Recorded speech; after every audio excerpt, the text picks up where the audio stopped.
Hey, hey, SBG solution based gang, like, share, subscribe. Happened? Say no to real brothers, mothers, fear and sell no good suckers. Hype him up, hype him up. Shouts out Sharoon, Bracy, and the Waters. Wake up morning show salute, big dog. Shout out to the Lure, PH, Diva salute, Brownsville, SBG solution based gang.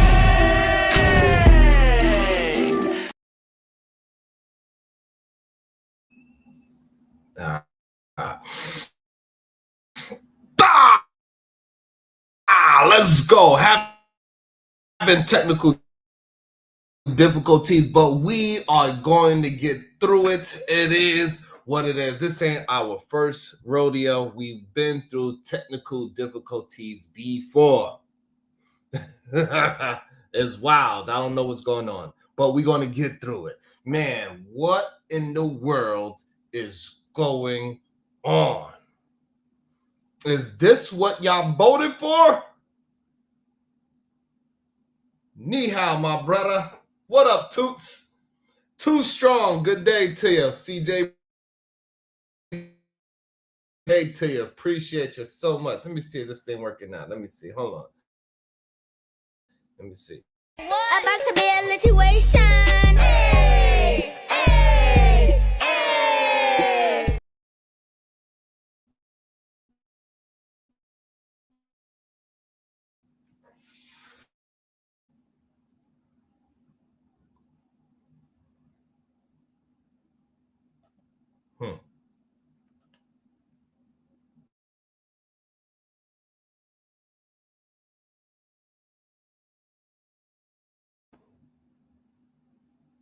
All right. Shout out to Tiny Wasp with the 5 ball. Ni hao. Good day to you, my brother. Thank you so much. They say I am freezing just a little bit. Yes. Good day to you, Ms. J. Yes, I found my way home. It's crazy, man. It's not big silly.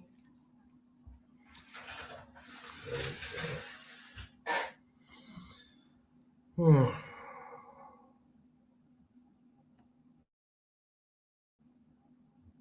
about that? Let's see. Let's see if we go it this way. All right. I'm going to try it this way. So we trying it this way. Can y'all tell me, can you hear me well? I'm going to work on the quality of the camera as we move through it, but can you hear me fine? Am I coming through okay? I'm still lagging just a little bit. God damn it. Maybe I could.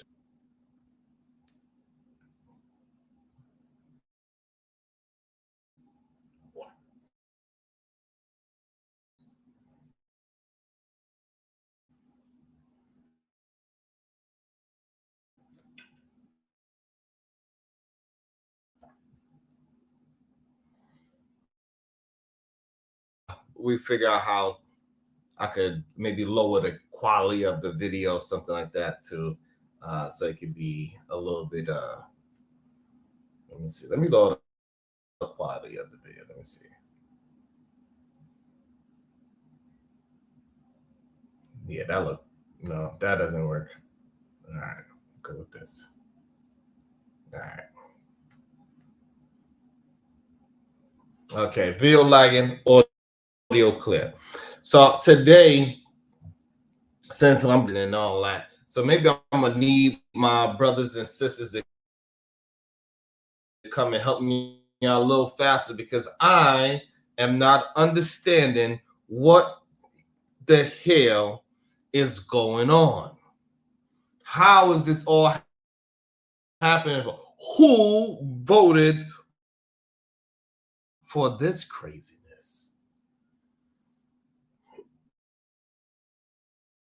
Is it the Black MAGA supporters? Is this what you wanted? I want to know. now argue us tooth and nail and saying, hey, if we vote the other person in, that we're going to have this war, nobody's going to respect them.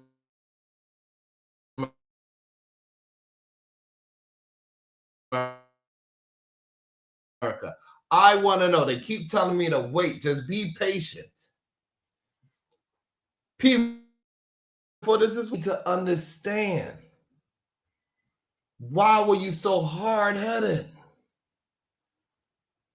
Well, we just laid out the facts. Why was it so difficult to understand the facts? If you still vote for Donald, if you still rocking with, I want to understand why.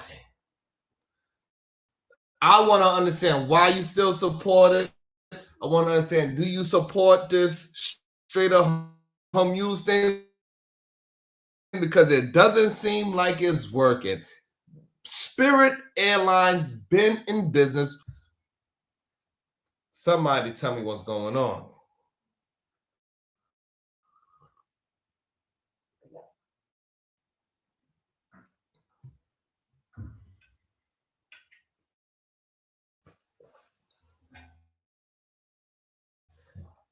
Maybe P's no, or P Zion. Maybe P Zion can hit the link today and explain to me how is this straight up home use situation is help 7,000 people lost their job because of a war. A war about what? What is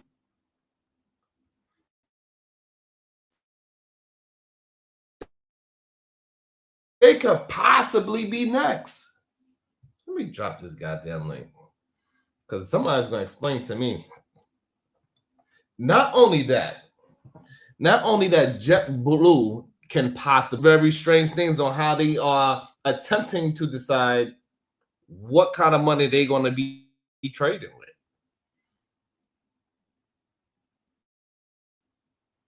It sounds like they are trying to get rid of the U.S. petrodollar in the UAE. What is going on? We have our blockade there, true. How has it benefited? So if we lose 2 airlines within 1 year, how is that good? We are losing in the farmers world, right?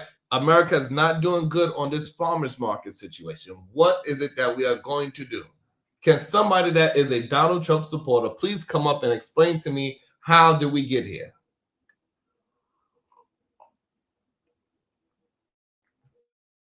Or do you want to talk about the Met Gala?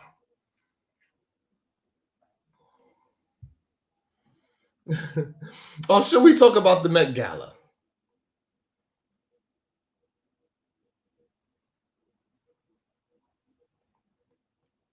Maybe Oak Street could come up and let me know what's going on. Because a business that's been in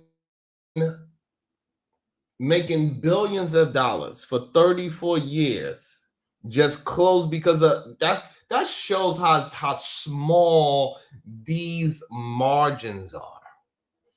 People not really understanding how small margins are. It is that simple. Just this little situation of a war destroyed a 34-year business. Done, gone, off the map.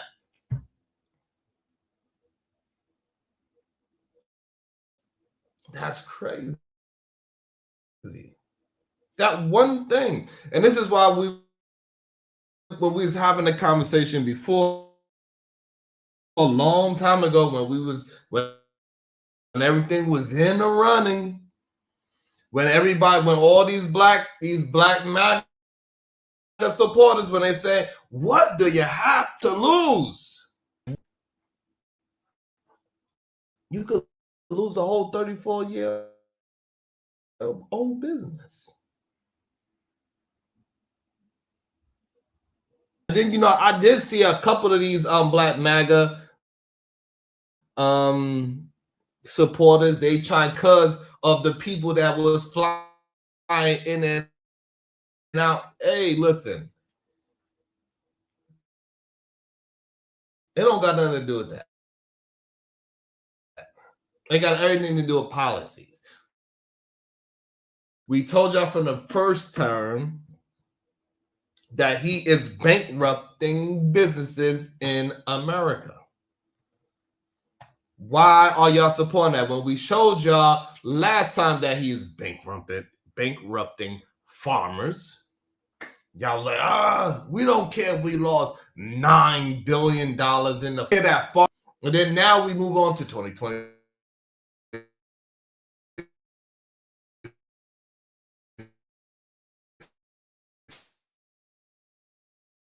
Guess what is happening today? How much is beef? Beef is going up because farmers can't. What?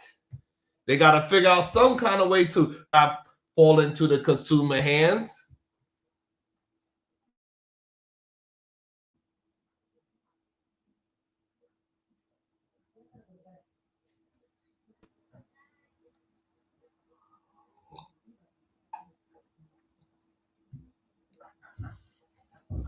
And see, we understand that some people like Ronnie don't understand how this situation with Spirit Airlines is way bigger than your talking point of it being a ratchet airline. I don't even know why people even think about saying that it's a ratchet airline. Just because it's cheap, it gives people a way to travel throughout the country.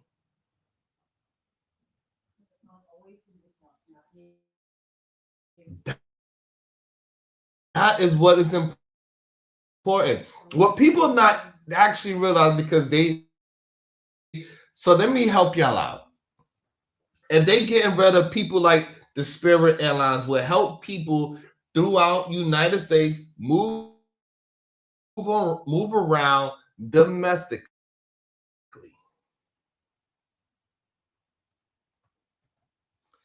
Thank you. I'm trying to work it out. Sometimes it is what it ain't working good. I don't know. Maybe I downloaded too much stuff on the computer. Maybe you can hear me. How about I do this? Since pixelation is bothering y'all.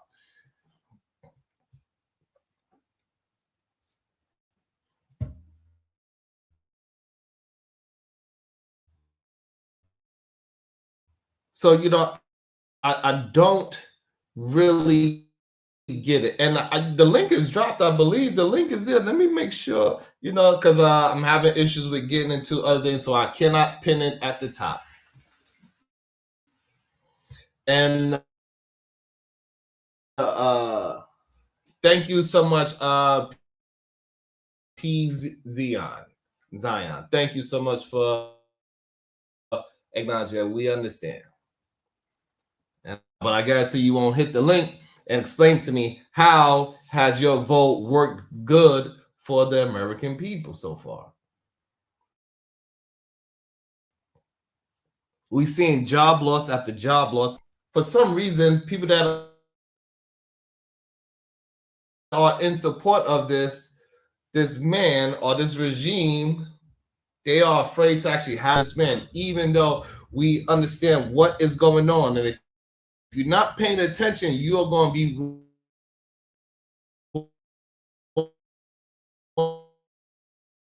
one of the people that's going to be stuck.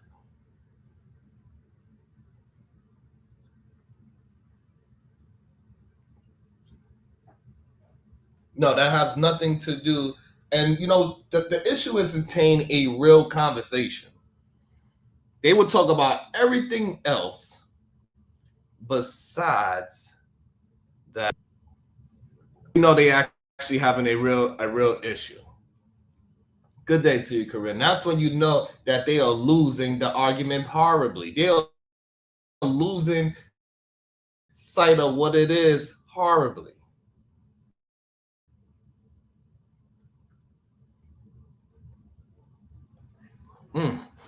So what it looks like is happening to me, if people keep on ignoring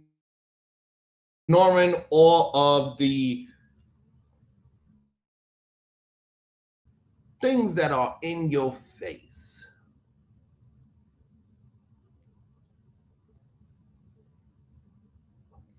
we're going to be put in a situation where only the rich people are going to be able to travel throughout the states.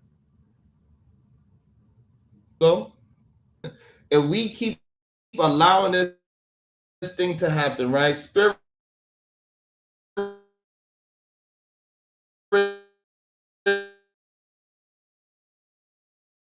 Airlines is the very first example. Gas was the very first example. People in LA cannot afford to be able to travel out through their own city. Now also down after 34 years. Guess what? Travel.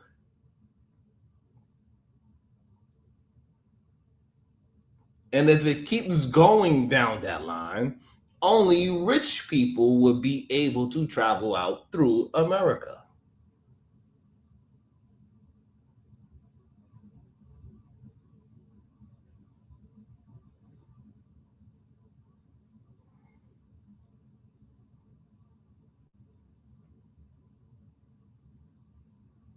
So while people want to make jokes and not talk about what has actually happened, don't want to hit the actual, let's have a conversation about what is going on. They want to just throw out BS insults.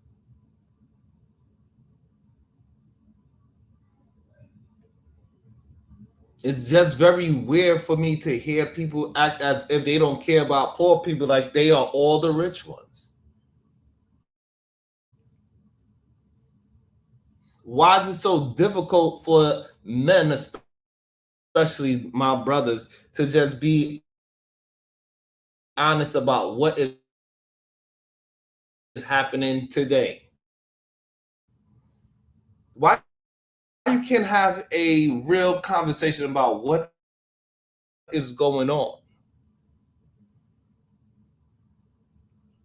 You can't buy food. You ain't gonna buy gas. You can't fly to your. Ola, I'm sorry. This is not the same thing that happens every 3 years. No, this is not the same. It is not the same at all. Not even close. He. Oh, the sound was on and off. Not. Yeah.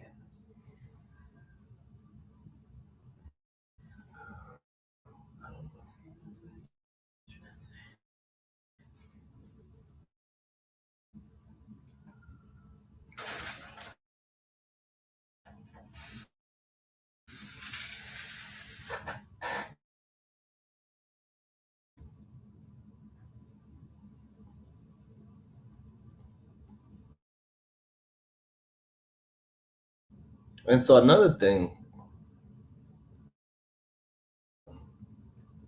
people should be concerned about. I don't know if they're paying attention because maybe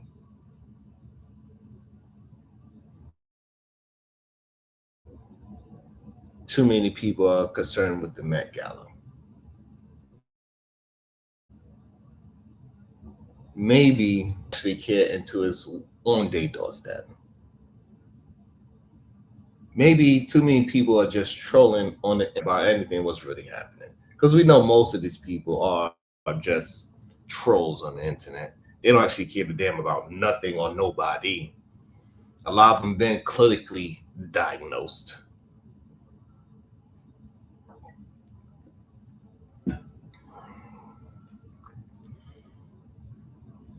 $13 in LA for some gasoline is crazy.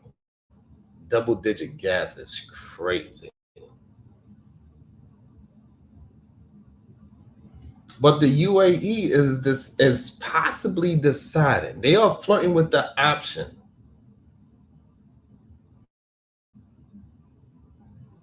to not use the dollar anymore. So that is affecting everything. It's absolutely water, my brother. This is water. This is water for sure.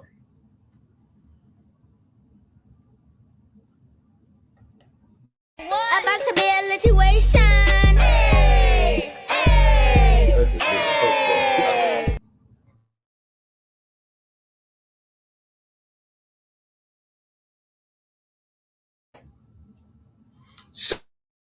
Shout out to Kudu live streaming with the Fireboy. Gas is nationally at $4.20 a gallon. Minimum wage is still at $7. Me an extra a year in gas. God damn. That's ridiculous.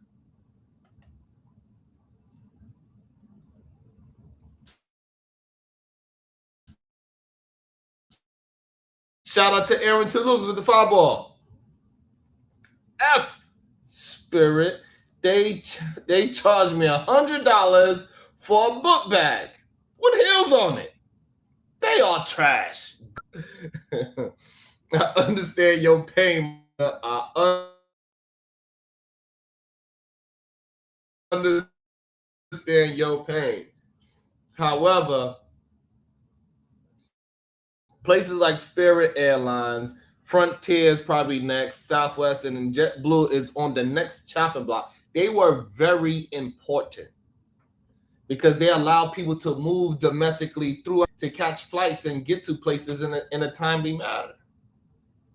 Not reading the goddamn is that eventually we are not going to be able to afford to move out our own states. They're going to start to say, hey, listen, we have a shortage. So only certain people with certain IDs is going to be able to get gas.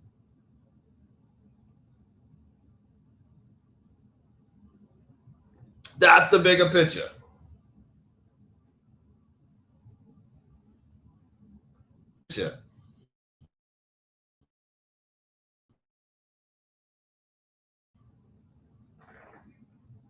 They already understand how we can move without leaving anywhere. They know how to keep us in the house now. They know exactly how America would act if we had to stay inside the house. It is 9:38, Uda. It is 9:38.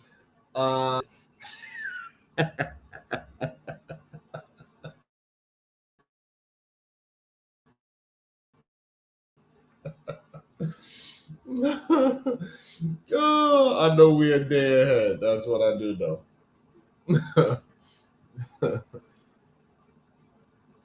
Right, Miss J. That's what I'm trying to get these people to understand so they can start understanding how things are moving. So this we have to lose. Clearly, we have everything to lose. We have everything to lose. We have our right to travel to lose. Nobody thought about, hey, we might be losing airlines. 7,000 people might lose their job because that. Nobody thought that, damn, gas could go up to $13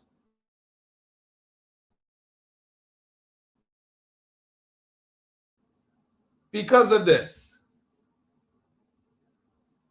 Nobody was thinking like, hey, I might have to make a decision. Do I need to eat or buy some gas? Even though we told you all these red flags that they had before, we said, hey, listen, there's a lot of things that's going on. And so for all of the black magazines, all the Stephen A's of the world, that's saying that we should switch to Republican. Tell me what have we got from it? Where is the benefit?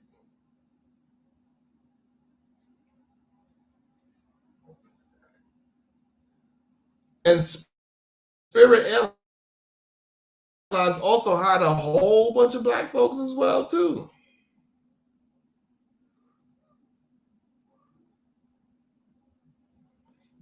Oak Street, the gas in LA today is $10. So, okay, so it went down $3 now in 2026. What's the gas?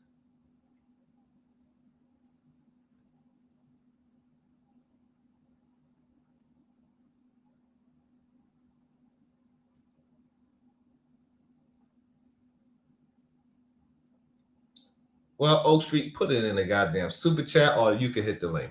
Got no time to be catching every goddamn chat. Say it again.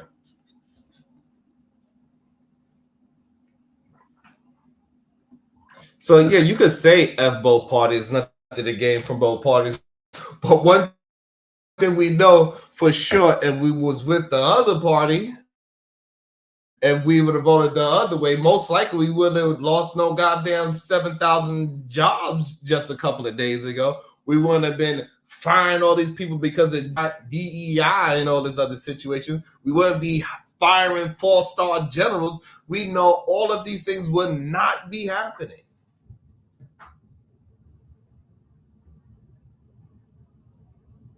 That's crazy. Shout out to Udo filling up the Maybach.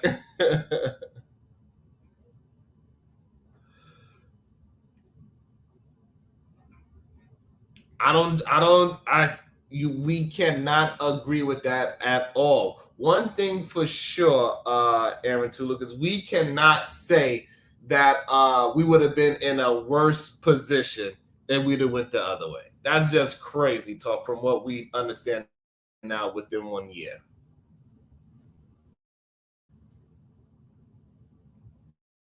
What up, CJ? Good day to you, sir.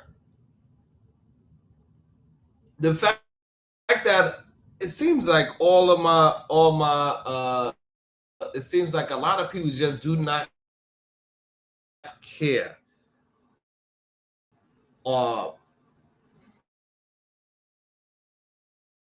People, a lot of our people use Spirit Airlines so they could go see their family members and travel out through the United States.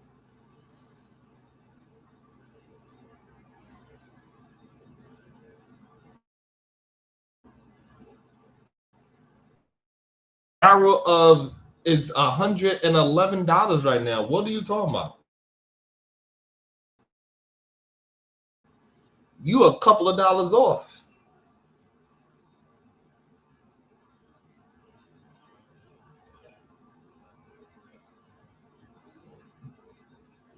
Not only that, we cannot look at a company that's been in business for 34 years. And then something happens with a leader, and then that company have to close its doors after 34 years.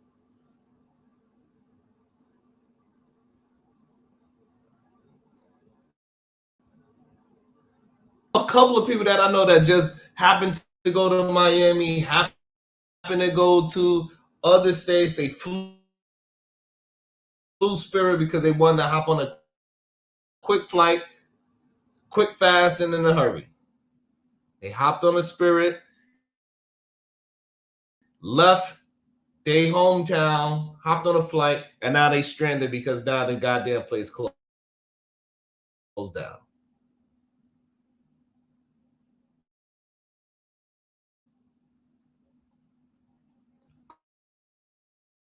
Kulashин said if Kamala was president, there would be no Iran war. The Strait of Hormuz would be open, no BS terrorists, jobs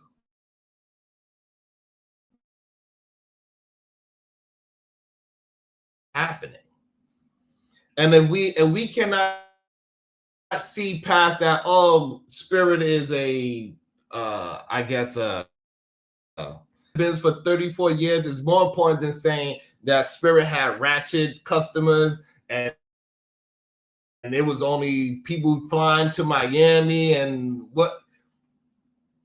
It is much bigger than it being a ghetto or ratchet airline. What's more important that ghetto ratchet airline been in business for 34 years, and now that it is not, 7,000 people has lost their jobs. Once again, another big loss in America's economy.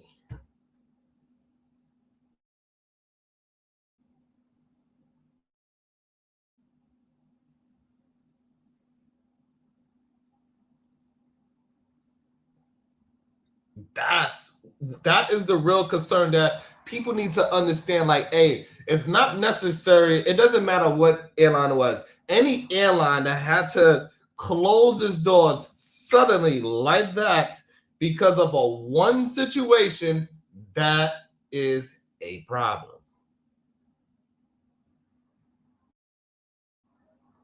JetBlue is verge of the same situation. We got to be able to get up out of there. So y'all are not understanding that, hey, gas prices up. That is going to limit how people travel throughout the states. Number two, they got rid of the first cheapest airline. That's the number two problem. They're going to keep on moving forward with getting poor people to stay their ass in one area, and this way the rich could do whatever they need to do. They're going to say, hey, listen, we are running out of gas. You're going to have to get a goddamn gas card next. They're going to say, how much gas you bought this week?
I ain't leave that, goddamn it.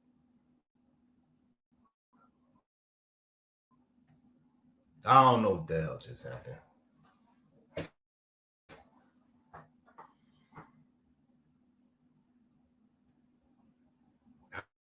I don't know.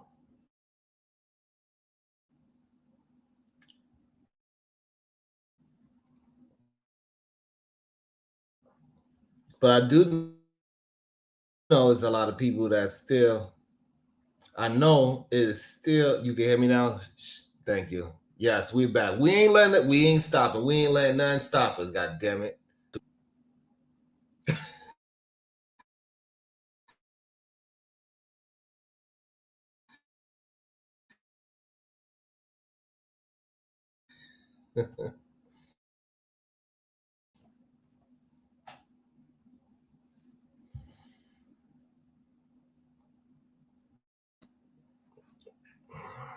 They're afraid. I think a lot of people are just afraid, and that's why they're afraid to actually have the conversation about what is going on and what they're actually saying. And this is why they allow themselves to be, want to talk about, I guess, gossip.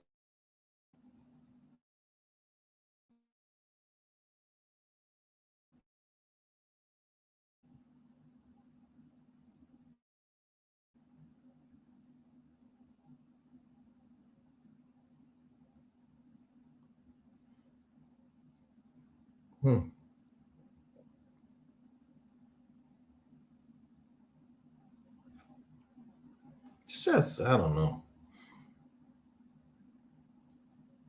Okay. Aaron Toulouse says Spearman went bankrupt already before this. They had bad management and a terrible business model. And they nickeled and dimed.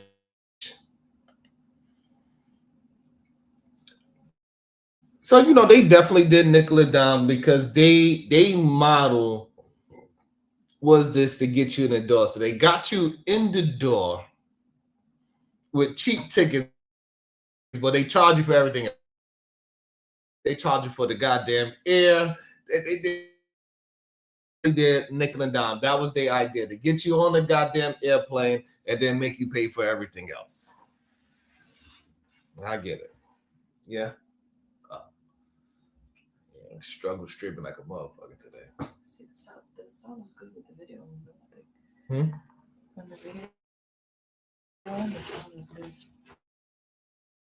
With the I don't know. Yeah.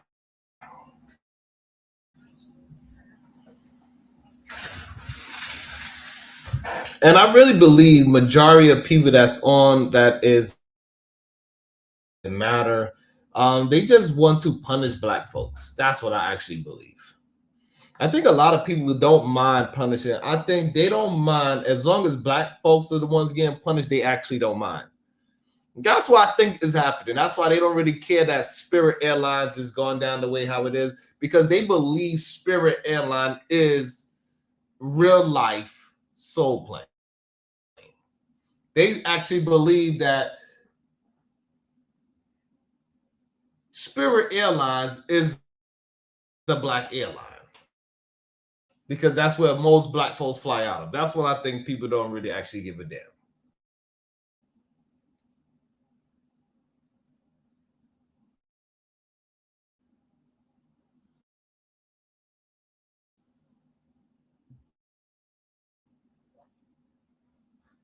This is why I think people don't actually give a damn. That's why like, oh well, they almost went. This is, you know what I mean? So many billion-dollar companies go not too long ago. So to act like if only Spirit Airlines, most of these companies,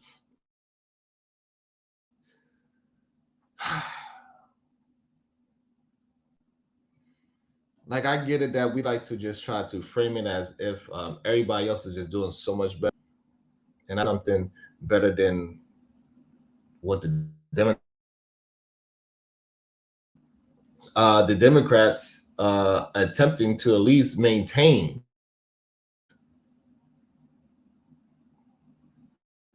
Make sure, shout out to everybody. Make sure you drop the link for me because I'm having issues with dropping the link as well. But the Democrats want to at least hold on to status quo. That's the most important thing, right? That we hold on to at least the status quo. Maybe they wasn't going to lift us up any higher, but they damn sure wasn't bringing us down.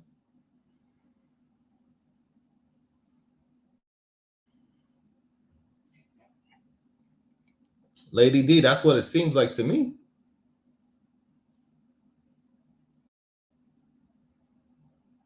Thank you so much, Ms. J.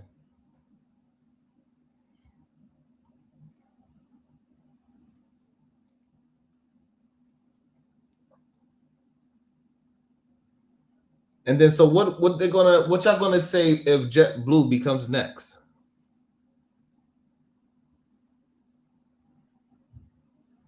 And thank you for everybody that is helping me out and dealing with me through the struggle stream. I know the quality of the visual is not as the same as it usually be. So thank you for everyone. It's been a rough day. Got lost. I'm tired. So thank you everyone for dealing with my struggle streaming right now.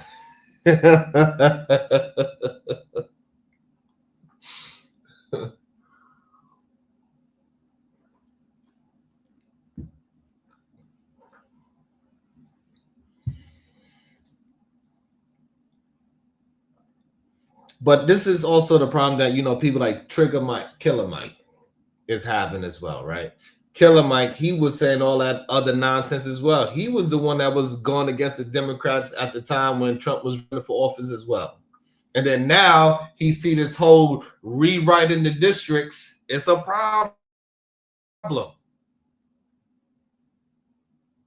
This whole rewriting the Civil Acts districts of voting and all these other things that is going on, it's a problem. They are trying to make it a little strange out here for voting nowadays.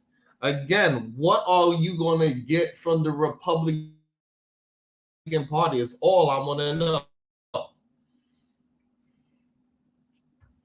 Detroit Coalition, they don't hear me though. They don't want to hear the truth. The truth of the matter is that they making it more difficult to fly domestically, and they're gonna make it more difficult to fly.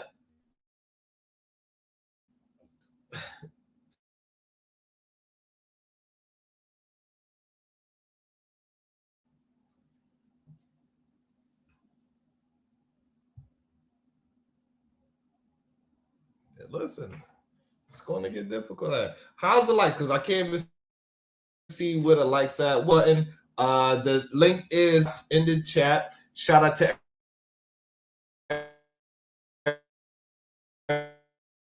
everybody that's here. Make sure you're hitting that like and the share button. This is how we build our sides together. It is what it is. It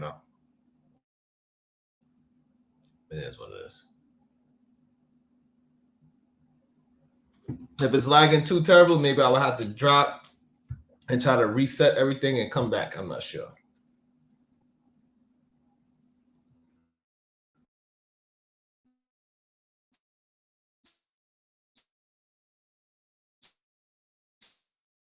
So, Aaron to Lucas, what I'm trying to get, I think the main problem is that people are not understanding why, like this is an important situation.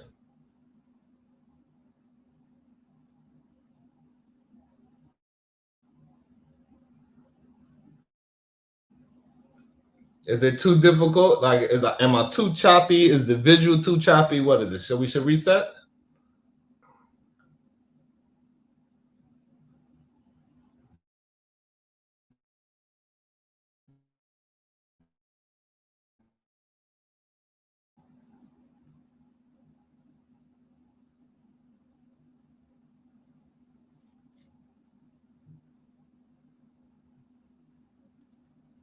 All right, we're gonna come back in like 10 minutes or so. Nothing wrong with being. Let me.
I'm not sure what is happening.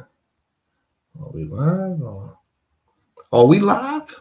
It says that we live. No, you're good. And the camera, everything's good. So I'm not sure what the hell. So it always, yeah. It looks better? No, it's good. It's perfect now. You gotta make sure that you can. Okay. Yay. You're welcome.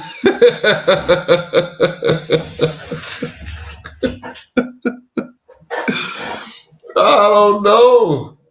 All right. So I don't know what was going. Hey, but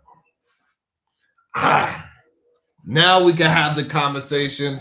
Hopefully, I'll come. You know how? You know what? Maybe I ain't started off this show properly. Hey, you know how I like to start the show. When I say good day to you, you make sure you say it back and say good day back, because I can feel that great productive energy. Okay, shout out to y'all. Thank y'all so much for going through it with me. Hey, we working, goddammit. Hey, it is what it is.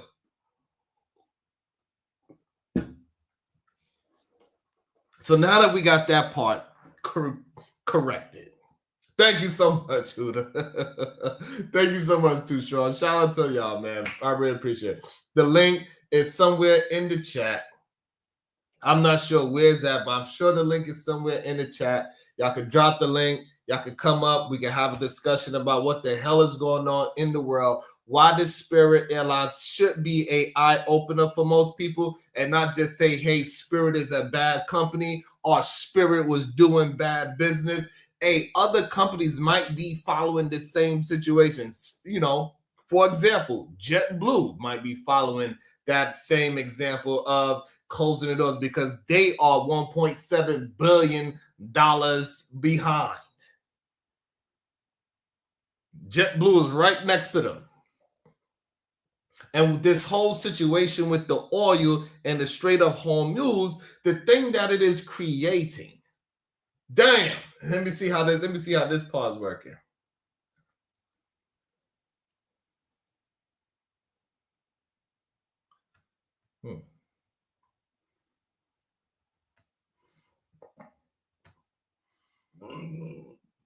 Shout out to the Time Watch with the 5 says, I apologize for me.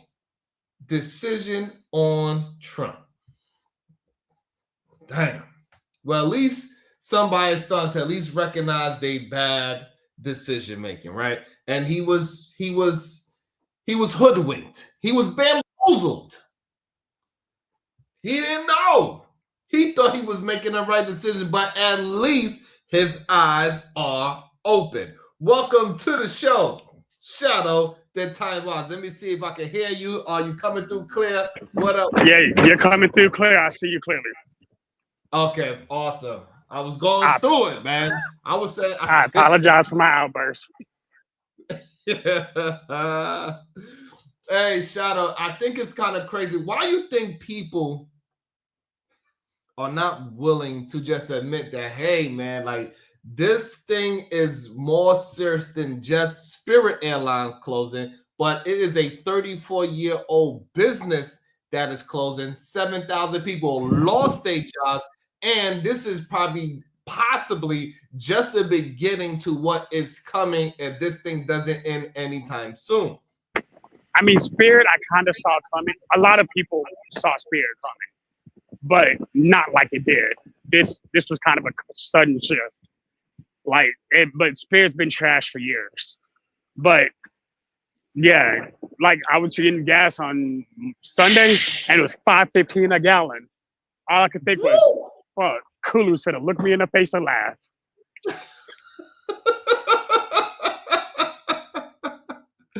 And also I'm saying that, hey, this is just a beginning warning. So yeah, so we can have and try to mask all of our fears with saying that Spirit was just bad at business and they've been bad for years. Is a second bankruptcy. We could mask all that and say that. However, it is much bigger problems that is going down the line as we can see it. So if gas is gonna, so what's that's gonna do? That's gonna limit the way how people move. Now we also get airlines are closing up because they cannot maintain their cheap prices because of gas, right? So that is another way how you're going to limit people's transportation, especially poorer people's limit to transportation. They already know how we move and act, and we have to stay inside the house. They know this already. So this, they might, hey, we don't know what people will make any excuses if they just want to believe anything. They would say, hey, listen, we are not going to say we need martial law, but we need some kind of law where we are trying to keep our gas in the reserves. We don't want people just buying gas willy-nilly. They're gonna want people to slow down buying gas. They might tell people, Shadow, hey, you need a goddamn gas card, and you're gonna have to say how much gas you putting in your car a week, because you can't be going too goddamn far. If you use up your gas for the week, guess what? You're gonna have to park for the rest of the week until next week. Are we going for communism? Hey, listen, as I understand it, hey, it ain't that bad.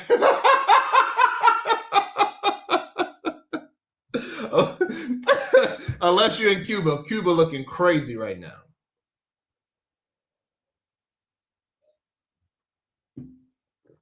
Not only that, it's wild. It's wild. Not only that, right? Like, I think people need to just start seeing the writers on the wall. Like, all these beginner step to things, they lead to bigger problems. Like when we first was saying, hey, the DEI is going to lead to bigger problems. Nobody was like, oh no, you crazy. They find every excuse in the world to say that we was crazy, Shadow. And then what happened? A 4-star general get fired. Right? We can say, hey, listen, you know, this man is all about power, and this man don't really goddamn care about the people. He's not really caring about the economy the way how he says do. Farmers are gonna. What happened with all the beef prices? Did they go up?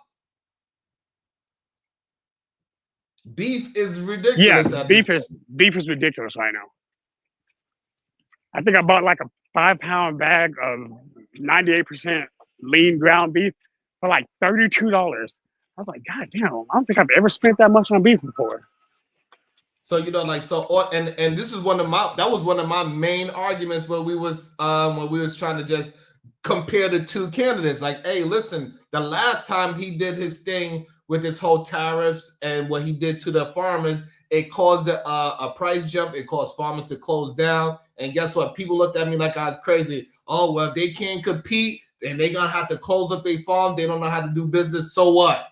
Same thing with Spirit. They saying the same thing. Hey, if Spirit is bad business, they don't know how to do it. They got to close. So what? Now people can't buy no goddamn real beef. I don't know what kind of beef they're gonna start catching pigeons out this mug. Shadow, they gonna be catching grown pigeons and pretending it's beef. That's crazy work. I'm going with you, Sean. All I'm saying, the writing on the wall is there. Like, why are the people not just saying, hey, listen, it's something that we need to pay attention to? Hey, beef is up, gas is up, business is going out.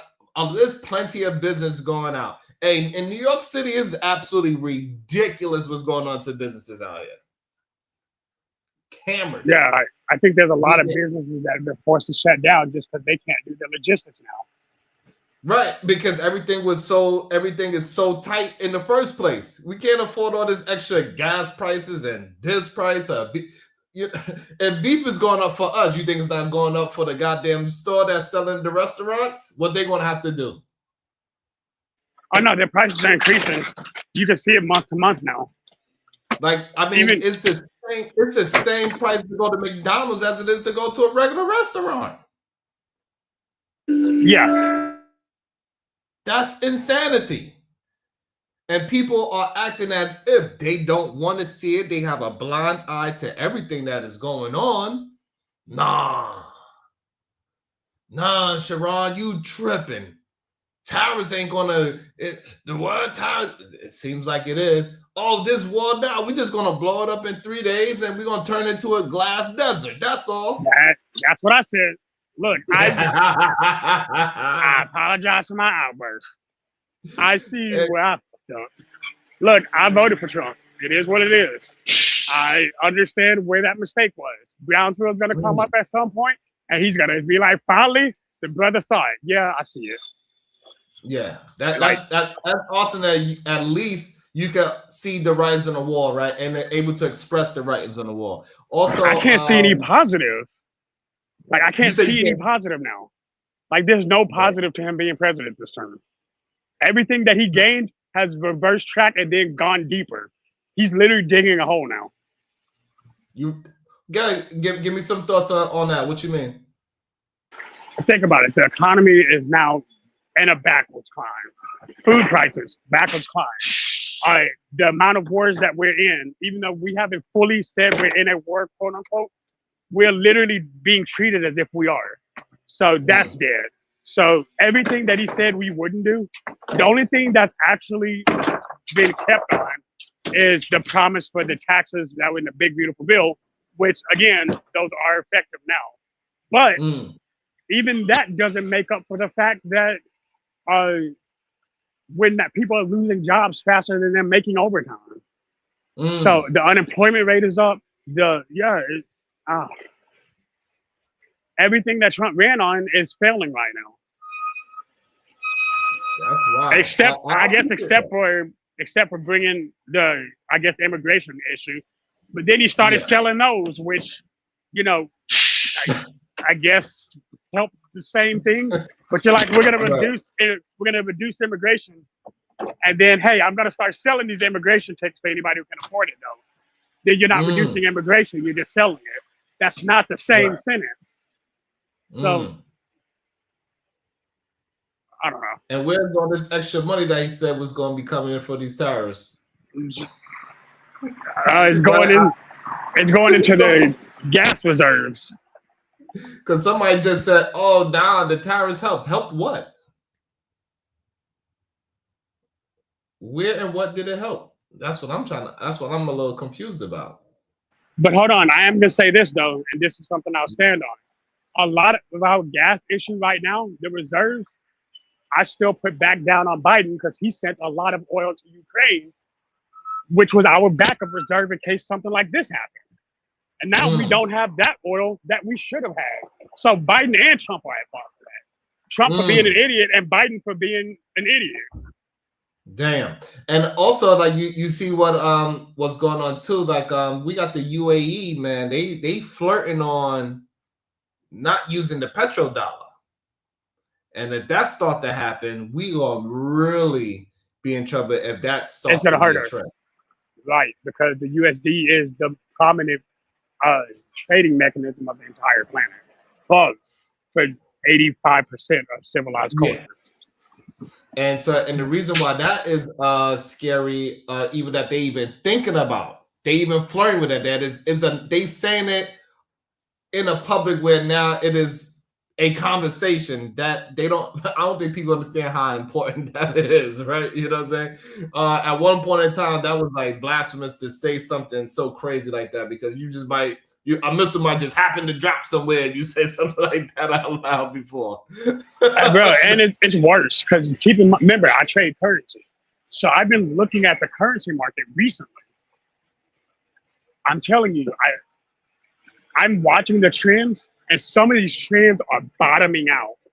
The USD being compared to other currencies, we're dropping, not just at a iffy rate, but at a consistent one. A consistent rate, and that's the scary part. And what they need to understand is that for a long time, people is using the petrodollar, right? And they not understand how oil is a real commodity, and our paper is not a real commodity, so to speak. You know what I'm saying? It's not backed by anything. That is a scary thing. So you essentially selling a real commodity for a, dare I say it, a made-up one? Something that we could just say, you know what? If we want to, we could just put another $1 billion.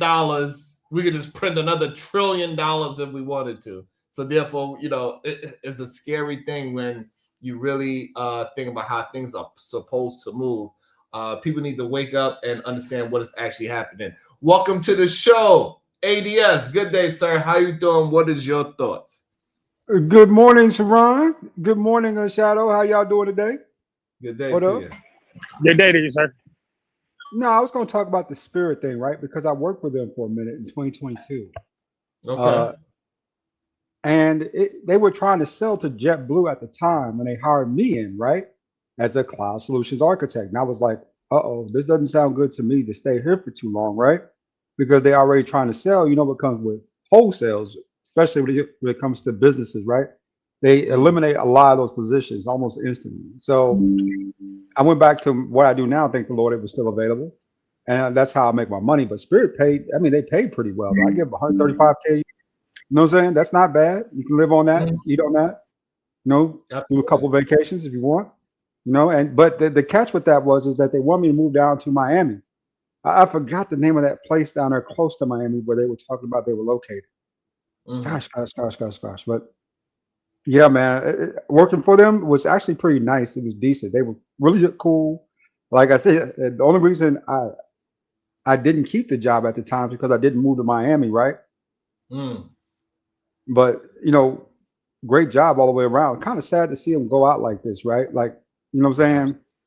Yeah, I mean the cheap flights were good for everybody. I mean, you couldn't buy anything, but if you talk about local flights, an hour flight, 2-hour flights, perfect, right? $60, perfect.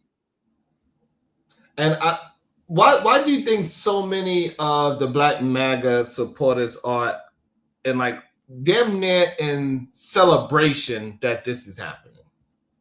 It's very close to a celebration from what I've been seeing. And saying that the Ratchet airline is closed and these hot girl summers gonna have to figure out a new way. Like, what is your thoughts? The same thing with progressives, obsession with the opposite sex and what they're doing, policing people's bedrooms, you know, right? If that is the case, you know, which is none of your business, unless you're with the girl anyway, don't matter. I mean, so it's just like, you know, ain't no use in putting all these stipulations on something you're not gonna be able to get anyway, right? You know, it's like saying I gotta get a Lambo, it's gotta be black and pink. I gotta have some type of rims on it. I gotta have a system in it, and you can't afford a Lambo. What's the difference? Daydreaming, right? Window shopping all day. So it's just a real. I think it's for me, ADS, before I bring in Ruthless Truth into the conversation. Also, we got Lady D. Thank you so much. The party that I voted for, it feels damn good to not be responsible for anything that is going on. I feel you, baby girl. I feel you on that because, man, it's very difficult to see the positivity of what's been going on in the past year. What's your thoughts on that, ADS? I've been doing well, brother, flourishing and thriving this year. One of the best years on record by far. You know what I'm saying? Not just financially, but just in life. My life has been easy and, bless the Lord, good. You know, right? You know, I still can't find it. No, let me get off. Let me get it off. I still can't find a decent girlfriend. I ain't got no girlfriend. I've been single over a year now. But life has been pretty decent. But that's the part that disturbs me. It's like, damn, I ain't never been like single like this. You know what I'm saying? Like out there, right? But it's all good. You know what I'm saying? Making the best of my situation. Like I said, got a great job. Go to the gym every day, work out. I guess this is, you know, this has been a great season for me. But it also feels like more preparation for the next season, right? You know, like they say, you got to put some nuts up in your storehouse. You know what I'm saying? That way you got nuts later. Pause, but, you know, something like that, right? Squirrely. But but it is what it is, though, right? I mean, like I think a lot of brothers don't know what they're feeling when it comes to a lot of this type of stuff. Watching Black women fail, this, that, and the other. The goal wasn't for them to fail necessarily because they have a lot riding on the line too, right? There's a lot riding along for Black women because they got families, they got children. No matter how they got here, they're still here. Somebody got to take care of them. You know, right? So putting them out of job also puts those children at risk. You know, right? That's one thing I don't like, especially with the cutbacks to certain aspects. Now, as far as like other stuff though, quality of life for me, like I said, it's been great, but I don't like to watch others suffer. I think a lot of brothers didn't understand the goal. And I'm gonna drop off of this because I got a meeting, Sharon. I'm gonna let you have it. The goal was to get black women in line. It wasn't for them to actually be out in the cold and fail. If that was your goal, you just want to do harm anyway, right? You just want to see it's revenge. You know what I'm saying? It's not correction when it's revenge. When it's revenge, it's not correction. So that's a great point, man. A lot of from what we see online, especially, it is more revenge than correction. They want to say, see, didn't I tell you? Didn't I tell you that this was going to happen? Didn't I tell you that Trump was going to win and that he was going to start making this a real man's world where you're going to be punished for being a woman because they're going to take away certain rights from women. They're going to take away certain jobs from women. They are going to punish and punish and punish. Yes, child, no matter how much you twist up your face. This administration figured out different ways to affect people without saying it directly. I'm pretty sure Spirit didn't really think that, we was going to close up shop after 34 years because he fired a goddamn missile. But guess what happened? I'm pretty sure JetBlue then said, hey, we might be on the brink next just because he fired a missile.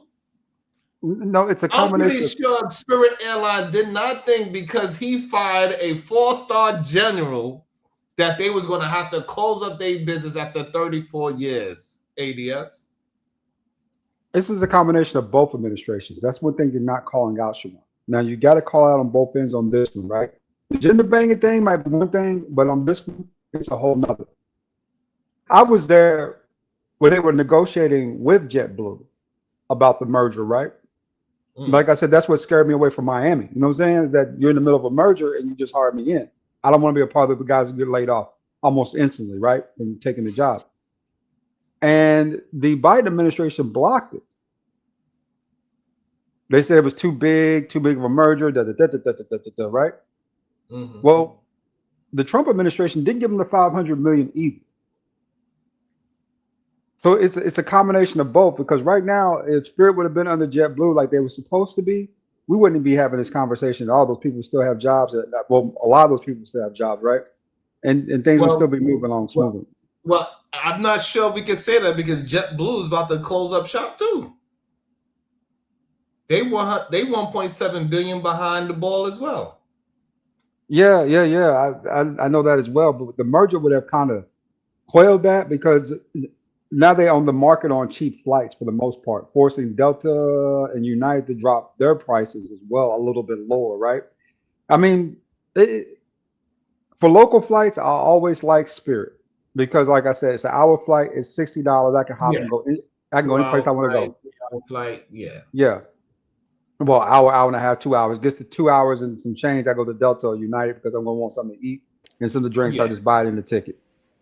But yeah, I agree with that. When I went to Miami one time, I hopped on a Spirit flight. It wasn't bad because it wasn't a long flight. So you're not on it long enough for it to be a bad airline. Exactly. And let's just keep it real. Man, how many people have been to LA? How many people have been to California, right? On Spirit Airlines, because that's the only flight they could afford. You know, right. $400 both ways is a lot different than paying, what is it, almost $2,200? Yeah, it's something like that, right? Hey, Sharon, I might be back up. I got to drop. I got a meeting. Good talking, brother. Appreciate you. Welcome to the show, Ruthless Truth. What is your thoughts, my brother? Americans are soft. Y'all soft, nigga. We at war. Man up. Man the fuck up. Y'all got to sacrifice for this country. By the way, Ruthless Truth, that is $2 for every F-bomb, so you owe me $2. That's number one. Man, look at you. You know different than Trump. You know different than Trump. That might be true, but we got to try to maintain, because YouTube is being strict. So it's $2 per F-bomb and $2 per N-word, all right? All right, I'll take care of you. No doubt. I appreciate that. And so now the issue that I have with it, Ruthless, is that it got businesses closing up because of this situation. Business that's been around for 34 years. We got farmers losing their farms. We got beef, $34 a pound. We got gas. You can't even travel the way how you want to throughout the country because now you got to worry about you're not going to be able to eat because you're going to have to buy gas. So, you know, I get it that we can say toughen up, but we cannot say toughen up if it's going to make us starve. Well, I'm sorry. I hate to say it. Y'all ain't bigger than the program. They're taking over countries, wiping them out for their resources. And this is the program. What y'all gonna do? Cry about it? I ain't finna go check them. They military too strong. They'll wipe you out. So this is what it is, right? When you're in a part of a corporation that is, and you got a lot of power, a lot of resources, they get greedy. They want more. It's an insatiable appetite. And it ain't just Trump. It's all the Republican Democrats are obviously with it, or they impeaching, right? They get them out of there. But they're obviously with it. They're not going to come out and say it. But they're with it. They low key, the Republican Party, Trump is doing what the Republican Party is proud that he's doing.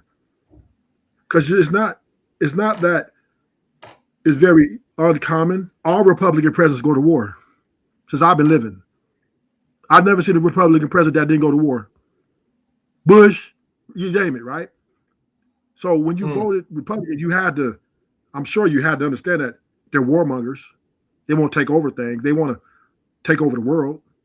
And as Americans, you have to saddle up, adjust, cut some things, because the greatness this country exudes, you're part of it, whether you in bad shape or not. You're part of it, and you're growing, and you're enjoying the even better lifestyles in other countries. It is what it is. So, you know, I'm like this. He's the man they put in there. They put a gangster up in there, and you know, and he's doing gangster stuff, right? This is welcome to reality. Damn. So so now that you said that, that's fine. And I think most people can agree with most of the things that you said. Do you agree with the way how he is moving the country as of right now? That's the question. Yeah. I mean, if I was in his position and the Republican Party told me, look, we need you to do this, and you know, I like war. I like violence. But hold on. So you said, hold on. So let me understand. So you saying that if you was in a position, whatever the people told you to do, you'll just do it blindly. The Republican, well, that's the only way. That's how the Republican Party and the Democrat Party rolls, right? You got the president. The president's just a mouthpiece, really, right? There is people behind him, the generals, all the Congress, all them people, right? They have the agenda, and he's only following the agenda which is given to him, right? I'm sure he didn't intend to go to war when he was doing this little thing, but as soon as he got the seat, they say, here's the Rubio and them came to him and said, this is where we think the direction the country should go in. And bam, let's go. So if I was in his position, he's probably getting a lot of money for this, right? Millions of dollars, kickbacks from his party, right? And this is what they want, right? All his comrades are on board with it. But maybe not a couple that dropped down, but most of them, they want to take over. They want more power. They took Venezuela. They went but the issue is, Ruthless, that they are not gaining more power. They're actually gaining more pushback. No, they're getting more power because they're gaining more power because they are getting resources. So now they got Venezuela, number one oil in the world. America has captured that. Now, what they want to do with Iran is get in their little resources. They want to get that. They want to manipulate that. So if they have that and Venezuela, they now have the keys to the world. It's a power move. It's a chess piece move. Has nothing. I understand. Hey, the gas price is high. So believe me, I'm feeling it. I drive a Beamer. You know that. But I'm saying is I understand war. I understand how countries who are great and powerful, I know how they operate. And I knew once Trump got elected, I said, Bush went to war. Bush Sr. went to war. I said, most likely Trump's going to go to war. And he went to war. And I was like, okay, got to cut my spending, be smarter, budget my money because I know gas prices. And this what comes with being a part of a great country. Wow. I just don't like the fact that nobody want to have any kind of pushback for the proper people that we need to be pushing back against. I just think that is you can do. There's nothing you can do. You push back all you want to. They're still going to keep taking over the world. So you don't believe this is a democracy. So you don't believe that this is a democracy. It's never been democracy. Democracy is something that sold you guys so you guys can be at peace. When you vote, right, and all that stuff, listen, when Obama became president, he did almost nothing he promised. Nothing. What you mean? I was Obama raised my taxes. He told me he wasn't going to raise the tax of the poor. He was going after the rich.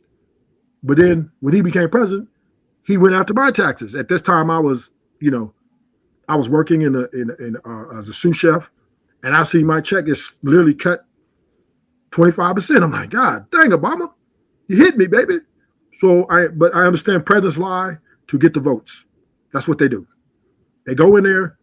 That's crazy. So maybe it affected you personally, but when Obama was doing the damn thing, the economy was actually doing pretty well, sir. So like it could have affected you personally in a negative way, but overall it did not affect the country in a negative way. Well, so everybody heard said they didn't like the benefits. A lot of blacks, whites didn't like Obama's presidency. They liked him, but they didn't like his policies. The problem is that even though they might say that verbally, but they really don't understand why they dislike him. They don't come with the policy that is hurting black folks. The real problem that they have, they say is that he haven't done anything for black folks, which is just, it doesn't make no sense. It's just actually a stupid point. But he hasn't done anything to hurt us neither. But he lied though, right? No. Because he said I'm pretty sure somewhere in his 8 years that we could find something that he was wrong about, and then we could we're gonna give a big one. Well, I'm gonna give you a big one. I'm gonna give you the big lie. His whole presidency was stable on, I'm gonna bring the troops back from Afghanistan, Iraq. And he didn't bring one troop back. He said more. He said more. They didn't send out tell Biden. Right. So what I'm saying is that like because he couldn't get something done doesn't mean that he lied. Well, he knew he couldn't get it done before he said it. He knows that you just can't stop a war like that. He knew that, but anything to get a vote. Politicians. Right. That's all fair, all good. Maybe his ambitions a little too big, but we can't say that he lied, right? We could say that he did not complete what he ran on. We could say he didn't complete the mission at hand, that he wanted to bring home troops or whatever the case is. So the problem is and it's nothing wrong with saying that he didn't complete a task. And we could all agree on the things that he did not accomplish, or he had to change up some things because the people that was against him said, no, if you want this done, you're going to have to give me a little of this for you to get a little of that. We could say, that's fine. So, and that was a long time ago. But the issue that I'm having today is that those same people that said Barack was so bad to black folks, they are not going to talk about what happened just 3 days ago to a black person. They're not going to say something that happened 1 year ago to a 4-star general, not even a full year to a 4-star black general. They're not going to talk about all of the beautiful young ladies that lost their job. They're not going to talk about that situation. They're not going to talk about the DEI situation that is, that destroyed a lot of situations. They are not going to talk about the things that are happening in recent times. That's the issue that I'm having with a lot of these goddamn black MAGA supporters that are not able to just communicate truthful things that are happening today.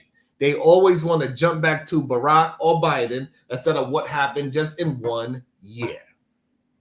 Well, I agree with you. But MAGA is like what Trump's doing.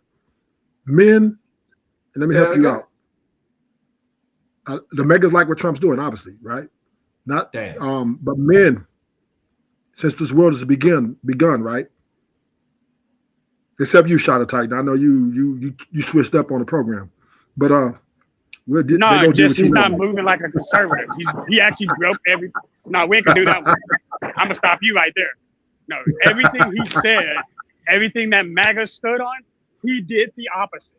Hey, So- we're not sending in more troops to another place. Hold up, because I'm gonna shoot this down bullet by bullet. Number one, we're not sending any more boots on ground anywhere. Not only did he do it, he sent boots, planes, and boats. Damn. So Okay. no, that's not a MAGA issue. MAGA is making America first. America first. Us being in Iraq is not America first now. When we took out the Hezbollah, absolutely fine. But everything that's happened since then, oh, we need to go in there and put boots on ground and do all this. That is not what we signed up for. That's not what we asked for. Number two, let me help you out. fiscally speaking, we're in the hole. Yes, individually, we might be making slightly more. I'm making more, but I work overtime. But if you look at us as a whole, more people lost their jobs than get overtime. We're not making net tax. We're not making a net positive tax revenue, which again is a fiscal conservative thing. We're trying to get more money for the people who are working. Just like you can talk about Obamacare. Yeah, guess what? Obamacare is terrible for the working class. People who pay taxes or people who work, yeah, you get in debt playing with Obamacare. That's a real thing. Okay, Shadow. Let me help you out. What I'm saying. What I am saying is this: since this world has since the world began, it's always been war. It's always been takeovers. This is the way of life, and a lot of Americans spoiled because he's bombing and all my money. No, you said a very delusional statement. You said put America first. He is putting America first because America, the corporation, because the Americans are the people, right? America is the country, the corporation. They have an agenda that they're pushing regardless of what the people are voting. Remember, it's the people, which are the Americans, and then America, the corporation, which is the business side of it, right? Which that's what Trump is. And they want to push for power and supremacy. And it is what it is. So he is putting America first. They are putting America first. Their agenda, the corporation, the one who took over this country. But you initially said MAGA supported this. And again, if you actually look at MAGA's numbers, they are not. Well, they low key, they like the power move. It looks gangster. People love gangsters. You know that. Everybody loves gangsters. Who doesn't love a gangster? You're more respected as a gangster than a coward. Bro, first and foremost, most of MAGA is white, and most white people ain't talking about gangsters. Stop playing. That's black conservatives, and most black conservatives don't move like gangsters. Stop playing. America's a gangster country. Wait a minute, hold up. Look, if we're gonna have a real conversation, but stop. Ron, don't do it. Ron, America took. Wait a minute, hold up. America took this motherfucker, right? Oh, excuse me. Yeah. $4. That's $4 now. Yes, that's $4 now. America took this country by blood. They came in warmongers.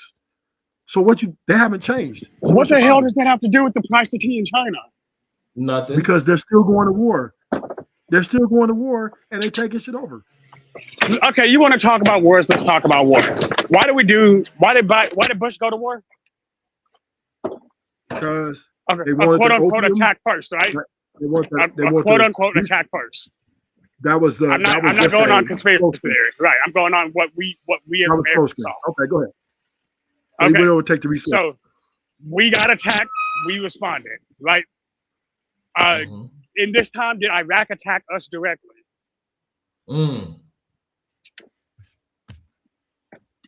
Iraq was He's talking about Iran. He's talking about Iran right now. He's talking about Iran. Iran. Sorry.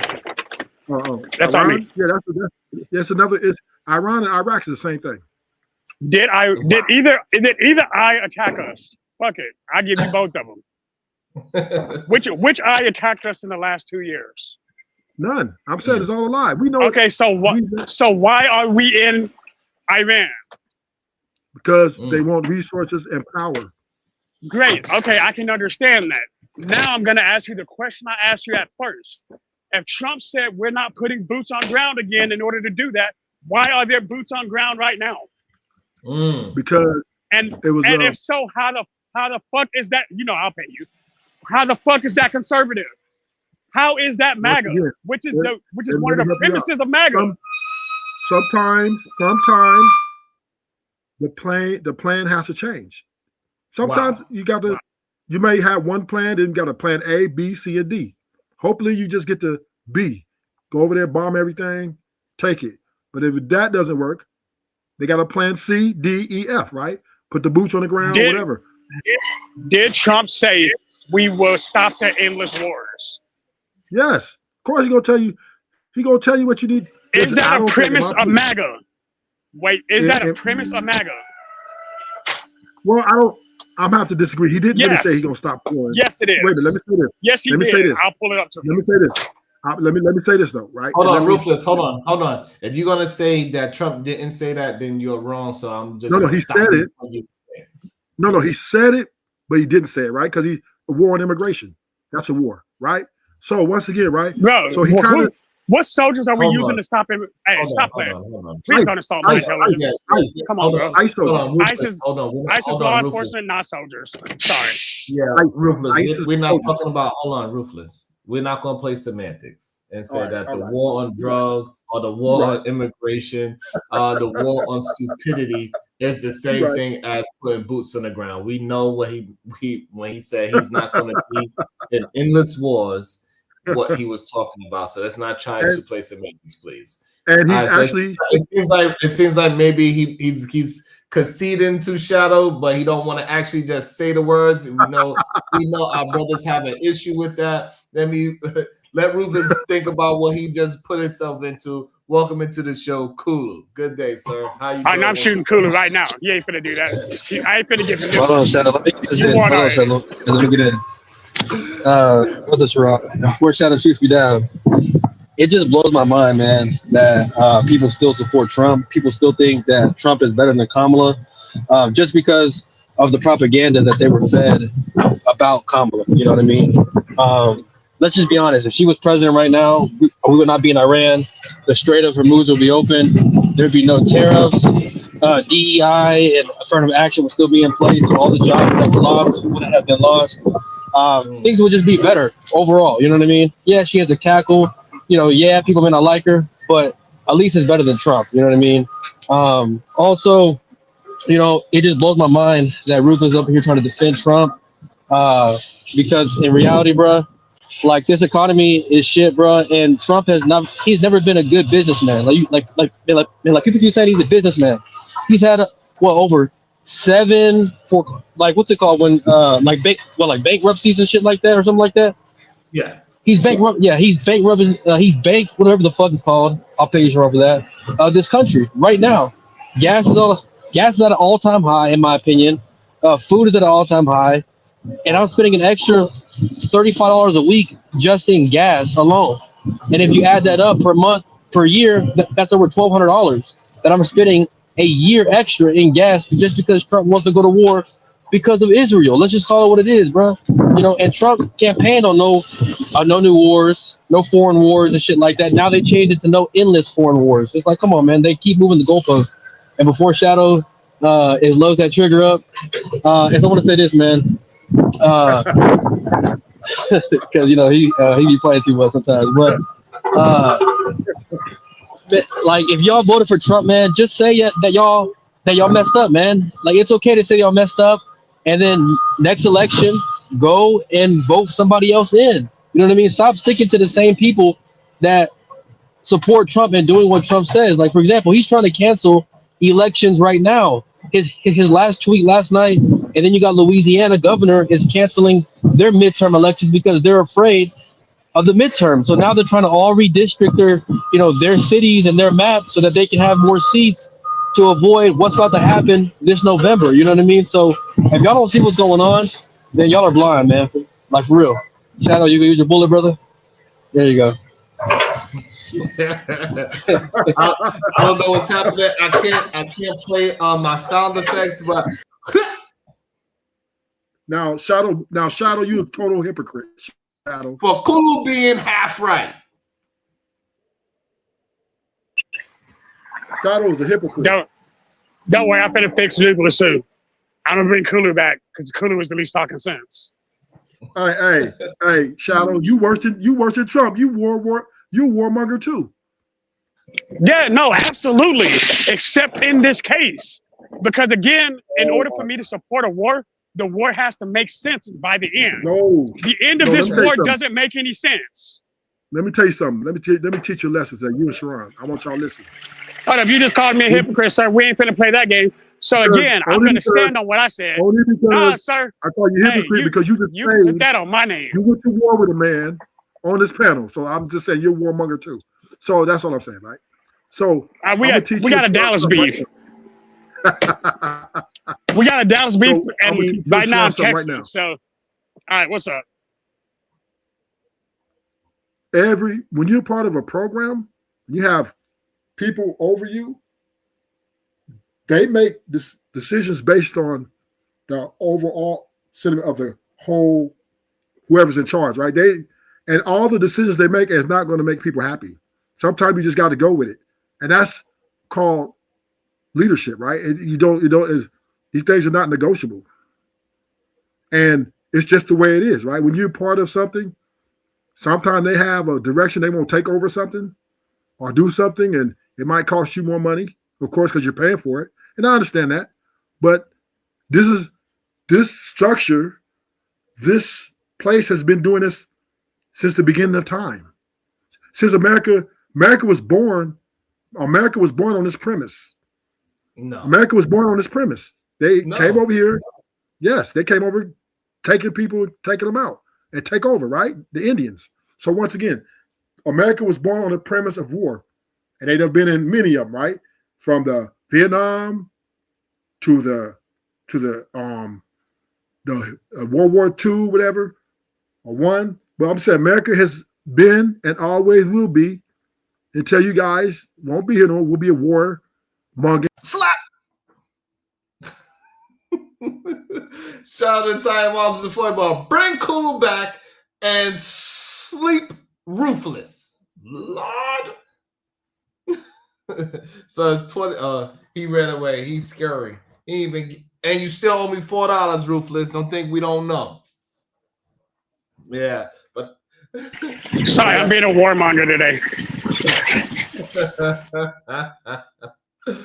Shout out to Kulu. Kulu, that was some bars that you were saying earlier, man. That was really interesting. I don't know why so many people are afraid to just be honest about what's actually happening. It is a very weird, wild, and interesting thing. They try to act as if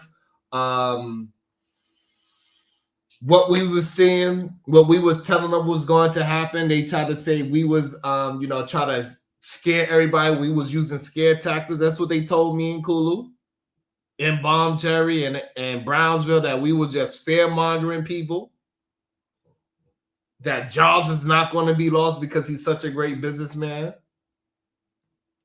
That these farmers wasn't going to lose their jobs and that it's going to bring groceries down. They said we was crazy for that.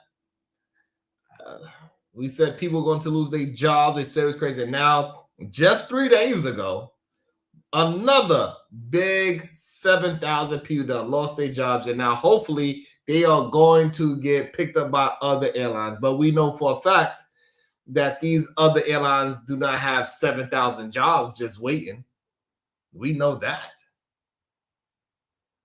We understand the UAE is flirting with the idea of trading with a different currency other than the US dollar. They said it out loud which currency it was. I was like, God damn, that's crazy.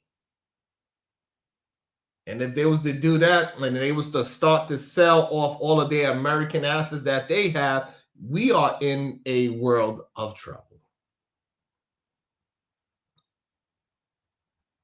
Unless maybe they just want to talk about the goddamn Met Gala and talk about what dresses people had on. See, Saran, what I'm worried about most is the redistricting that's happening, right? Because at least in Democrat states that are that are doing it, they're voting, like they're having a vote to do it. Florida just passed a law right now where they're going to redistrict without even asking their citizens if they want to do it. Texas, the same thing, right? California and Virginia all voted to redistrict, and the majority of their people voted yes. So, like, that's the problem I have with so let me ask you something cool. So you saying you don't mind the redistricting as long as the people voted for it. It's when they just get past the voting process and just redistrict a whole county, that's what you have an issue with. Yes, all because Trump wants them to do it for more seats in the House and Senate. So Aaron Toluca said there's always been redistricting.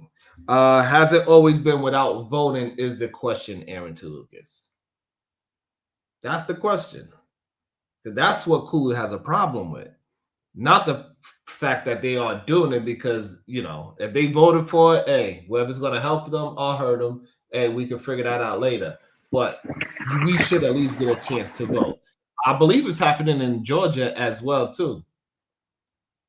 Yeah, you're going to see all red states do it because Trump is asking them to do it right before the midterms. You're going to see all red states do it, and then you're going to see all blue states do it in response. Hey, cool. You know what's crazy? What's up? I guarantee if Trump was to figure out a way to do a third term, they'd be like, well, you know, it happened before. Yeah, I mean, they're thinking about it. I mean, I saw a congressional hearing where they were asking him about Trump's third term, the Constitution, and none of his people would say that it's not in the Constitution. Like, they would not answer the question. So they're trying to find a way to do it. They definitely trying to find a way. I think they believe war is one of the ways that they can do it. That's for sure. You know what I'm saying? I think so. That's why they probably doing what they're doing with that. Oh, they might make him be vice president. Then they making attempts on president life so normal now. Hey, if he becomes vice president, you know.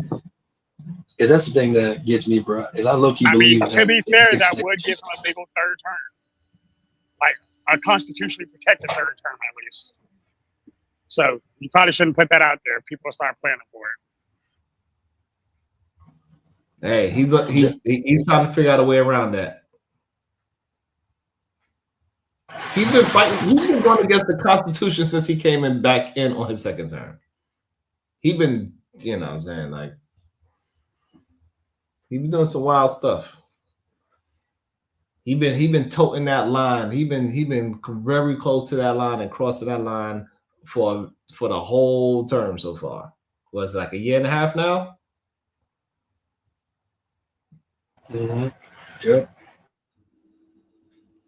So we ain't gonna put it past him that he's gonna try to get ahead and figure out a way, and the people gonna be like, well, that's gangster. That's what America is built on. It's built on gangster. Yeah, and it's just crazy too, Sharon, listening to Ruthless, because it's like these MAGA or Black MAGA or whatever you want to call them, right? They hold or they grade Trump on a curve. You know, they hold Obama to a way insane higher standard than they hold Trump to. You know what I mean? And it just blows my mind.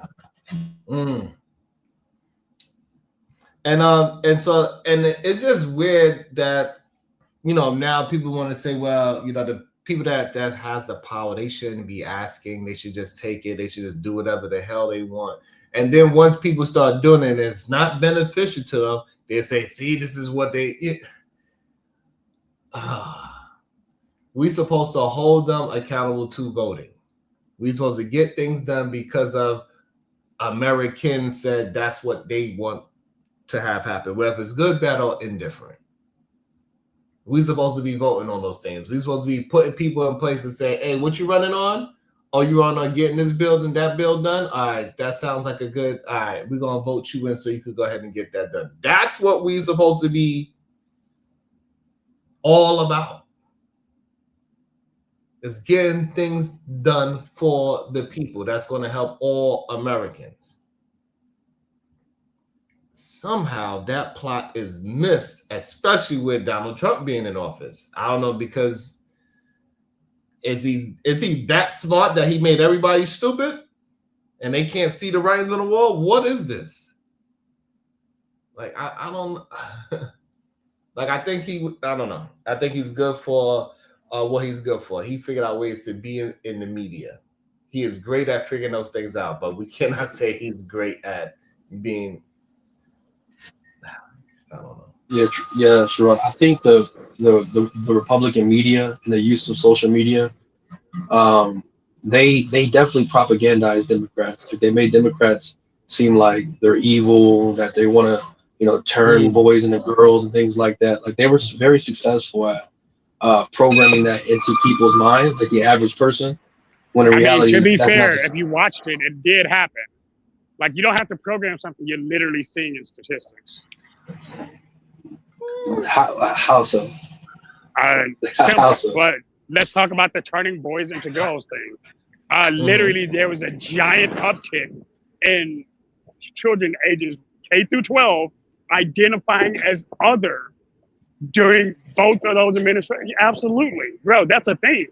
Hell, even Obama literally got the best thing he did was for the LGBT community.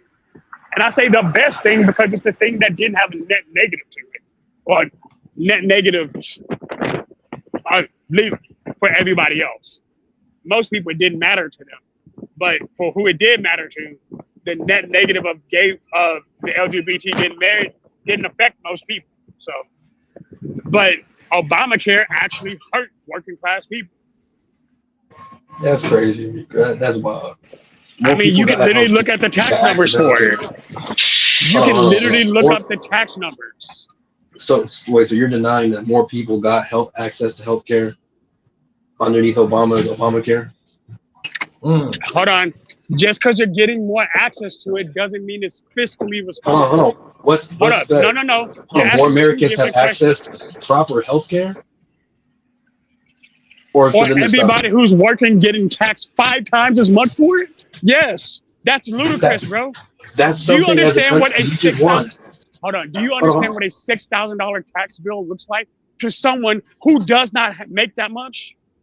Somebody only making $18,000, they don't see anything whenever that tax return comes in because they're still in debt. They're still in debt at least $800.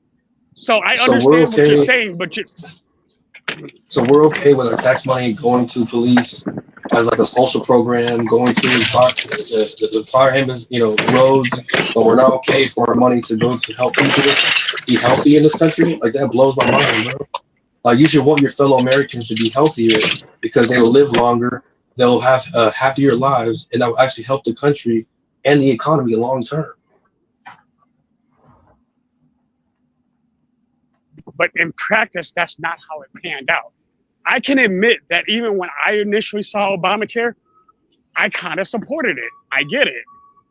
But in reality, it did not turn out the way that you think it does. And even what you're saying, you're wanting us to be more socialist about it. Cool. I can respect that, bro. But here's the thing. At the end of the day, if everybody who's working 30, 40 hours a week is now paying more for people who don't want to work to have health care, that's not even a balanced trade, much less a fair one. Because people who are working got penalized for it. That's the thing you're skipping now. They were penalized. They're paying back taxes on that, homie.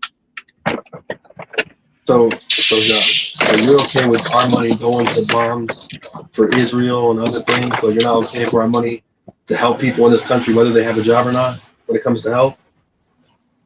I care more about people's individualized health, or do it?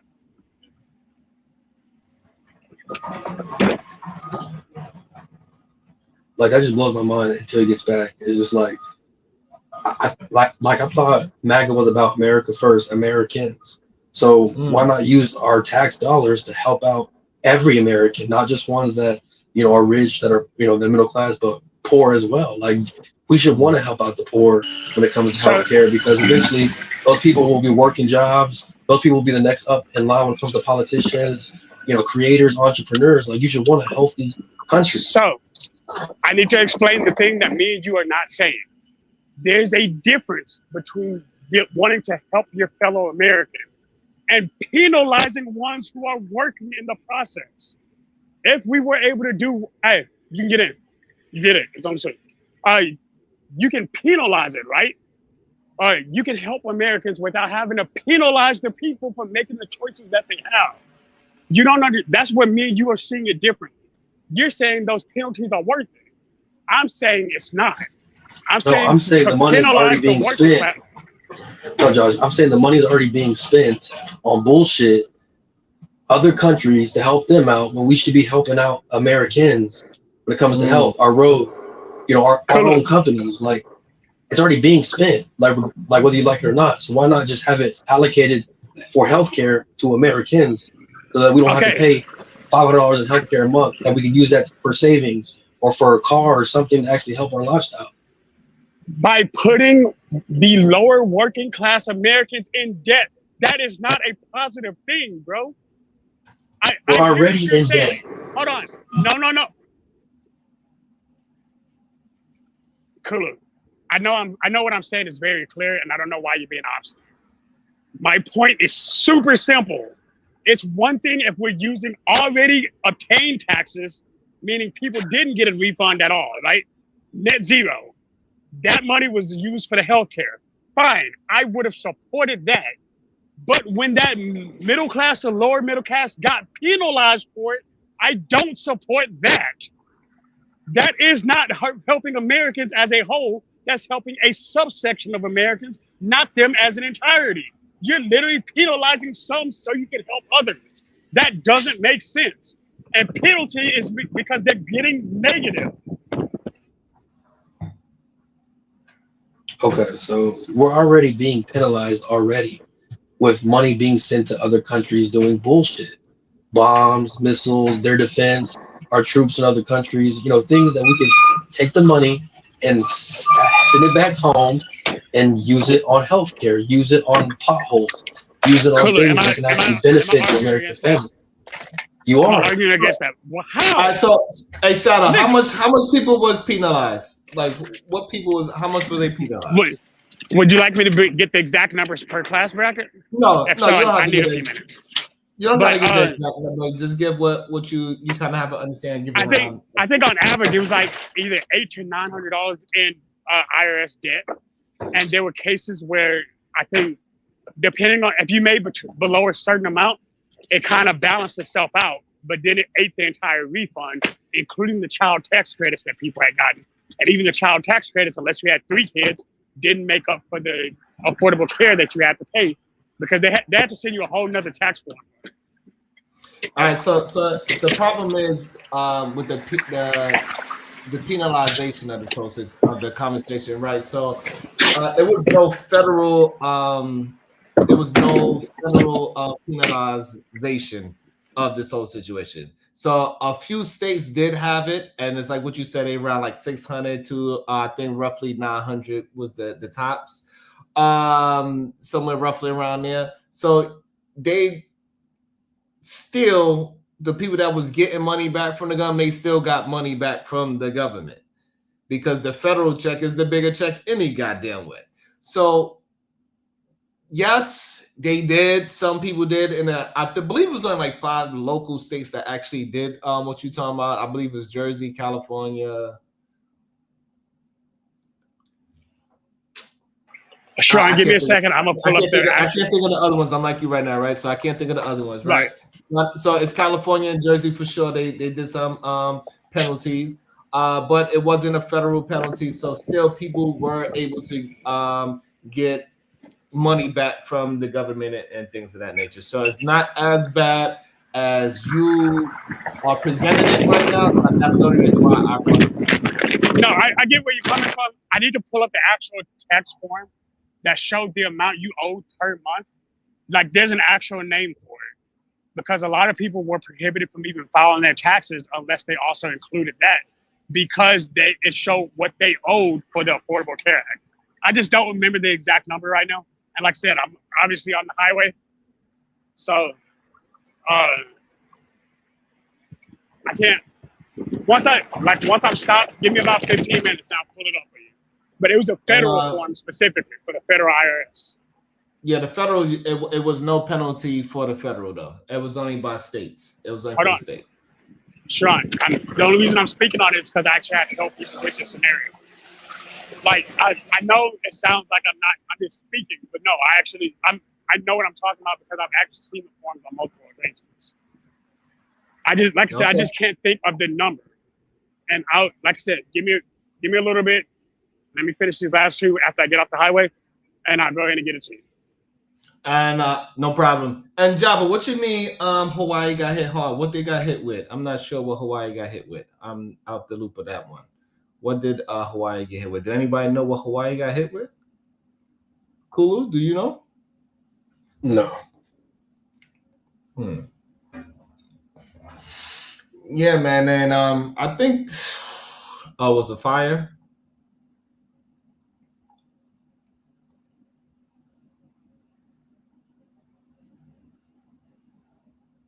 Damn. They got hit with a fire? Oh, the Affordable Care Act penalties. Okay. Thank you, Java. So Hawaii get hit with a lot of stuff. Oh, God damn it, Hawaii. Shit. So California, Hawaii, and Jersey for sure. I know that now. So I just don't think that I just don't think they give, for whatever reason, as of lately, it seems like Kulu that men do not give the Democrats a fair shake strictly because they believe that is the female side of the political party. That's what it's starting to feel like to me now. It doesn't feel like they actually care about policies and politics and what they actually are attempting to do. They more concerned about what that side looks as. You're a liberal. What the hell are you talking about? Like, what's that supposed to mean? That I'm a liberal. I don't even understand. It's the 1095. The 1095 form is what people end up having to actually pay if they didn't, like whatever you had to pay depending on how many people were on the plan. I'm reading it as we're speaking. So there's the 1095A, 1095B, and 1095C. Each of those actually held different standards of what you owed for quote unquote purchasing the Affordable Care Act. Keyword purchasing it. If you had the ability to have private insurance through your employer, it was a 1095A, and you would pay between $495 and $895 per month for the Affordable Care Act. B, if you were under a certain price range but had children, you only had to pay between $125 and $325. So, like, it breaks it down step by step. Okay. So, the reason why I called it a penalty is because, let's say because you refuse to get it, do the healthcare through your job. Like where I work, I can get health insurance through the city. But I also, if I choose not to do that, now my insurance company also has to penalize me if I don't accept the ACA as well. If I chose to get my own private insurance, then there's an entirely different fund for that. That's why I said people were being penalized for it. But yeah, it's the 1095 form. Like it breaks it down by the month of what you owe. And you are right, that does vary state to state, but it's a federal 1095. So it actually affects your federal income tax. Yeah, and then also they ended that penalty, I believe, on 2019 as well, too, for the federal. Right. And that's what I'm saying. Like, I think in the first couple of years of the ACA, it was decent. But once the penalty phase started, it started affecting most working class people in that scenario. So, like I said, I'm okay with people getting healthcare, you know. But what I'm saying is, don't give us healthcare. Don't provide everybody else healthcare, where now everybody who's working every day has to now pay more for that. That's an entirely different scenario. Because we're now being penalized because we can't make our own free market choices. And that doesn't make any sense. Well, pretty soon people ain't gonna be able to make their free market choices on goddamn gas and how they're gonna be able to move around. They're gonna probably do some new kind of name for it. They ain't gonna call it martial law. They're gonna call it something else. They're gonna be like, hey, how much gas did you get this week? Hey, Uber and Lyft are increasing rates for that. They're gonna say we gotta ration out this gas. You only allowed 27 gallons a week. Hey, Uber used to do only $1.50 for every like food delivery, regardless of where it was, and you get your full tip. Now they're like, no, we're not letting people refuse the tip to you now because people are losing too much in gas and they were losing drivers. They lost 25,000 drivers just because they couldn't afford the gas anymore. So not only did Spirit Airlines had to close their shop because they couldn't afford because of gas. Also, now is also affecting the what would you call that market? The rideshare market. Rideshare market as well because of gas. These are the things that I have a problem with my brothers and sisters that are not paying attention to these things. It doesn't just Spirit Airlines going down is just the beginning of something that could be catastrophic. And I need my people to start seeing the writings on the wall so we can pay attention. So like what Kulu is talking about, we got to pay attention to redistricting. We got to pay attention to our Spirit. What other industries is going to be affected by these small margins that can end a whole business? Something as simple as just ride shares is going to go up. So first of all, they got rid of the cheapest airline. So now people that was attempting to go see families and go see other places of United States to fly them, you can't do that at such a cheap price anymore. Also, gas. Gas is up. You can't be just driving across the country the way how you used to be 20 years ago. Also, now your Uber ride and all that, that's going to even be more expensive. It was already ridiculous in price already. Do anybody in the panel know how much is a 30-minute Uber drive in a regular car? Can anybody give me an answer to that by any chance? What you think that is? Yeah, like it's between $35. it's between $15 and $30 depending on the length of the ride. You said 50 and you said $50 and $35? No, between $15 and $35. I think the lowest ride the lowest ride I've seen in the last 2 weeks was like $7 and some change. And the highest I've seen was like $48. But I was taking it from Dallas to Fort Worth. And that's how long of a drive? About 45, 46 minutes. That's expensive when you really think about it. and I drive a truck. You know what I'm saying? So, hey. So if jet fuel is the issue for Spirit, what happened the other times they went bankrupt? What makes you say that it wasn't jet fuel then too? Because the margins is very thin. The margins always been very thin.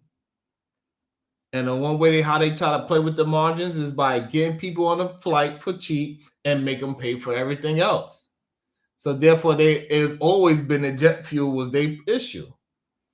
That if everybody just bought a ticket and just rolled on there with a goddamn carry-on with no wheels on it, then guess what? That jet fuel just costs more than the goddamn flight. Because ain't nobody wanted to buy no soda, no water, or anything else. I think it's hard to say that 34 years is a bad model.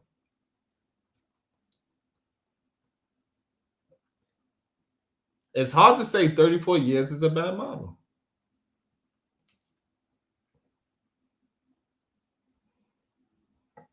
It's just wild for me to, you know what I'm saying? Like, I don't know.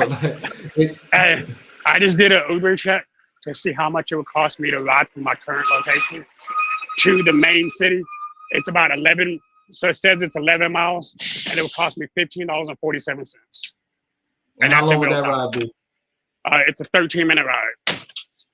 That is insane. So it's about $1 a minute. That's crazy. And people don't think that's bad? That's expensive. Do you think that's expensive? Yeah, but it balances out with during overtime. Or not during overtime, during rush hour. During rush hour, because you're still getting charged for the distance, not necessarily for the amount of time you're stuck in traffic. I just And think I saw that, somebody in the listen, comment made the comment, I make more in the city than I do with Uber. Actually, no, I actually make more in Uber because I make about $28 an hour driving Uber. And I'll make 25 in the city. Hey, Shadow, you want to ask me how much it costs for a 30-minute ride where I'm at? 71. It's about like yeah, it's about like $4 or $5. Yeah, which translates to no, it's like $4 or $5. No, I know, which 30. translates in wine. That's 28 wine. I was off. I was off a little bit. 28 UN. That's what they call it. It's not called wines. It's called UN. It's UN. Yeah, the W is silent. Yeah. No, but so you know what I'm saying? So like, hey, listen, people want. Hey, look, they gotta figure this thing out. They keep thinking that it is just simply Spirit Airlines bad business model, which is a factor as well, right? Spirit can have some bad business ideas and a bad business model. However, they bad business model kept them afloat for 34 years. It wasn't until this whole situation with the Strait of Hormuz that got them shut down. That is just a fact that nobody can just negate. They literally closed down because of the Strait of Hormuz. So regardless if it was a bad business model or not, until that happened, that was the straw that broke the camel's back, and it's possibly going to break some more backs. Because to be fair, more expensive, right? Because like now that the truck drivers, they're gonna have to charge more because what? They gotta spend more on fuel. Like everything is going like this idea that is only Spirit is my issue, that people are only want to make it seem as if it's just a single issue, that it is just a Spirit Airlines issue. This is not just a Spirit Airlines issue. It is much bigger. The consequences are going to be much bigger than that if it keeps tracking in this trend that we are in. That's what I'm saying, is that we need to pay attention to the trend and track it properly and not act that as is if this is an isolated issue with just Spirit Airlines. But Sharon, most people don't understand logistics. So you're saying, oh, well, everything's going to cost more because the truck driver has to pay more. And then that means they have to pay more in the shipping. Then that means the distributors have to pay more for the truck driver to go. You're explaining logistics to a lot of people who don't understand what logistics looks like. They're just like, logistics is food goes from Walmart to my plate. And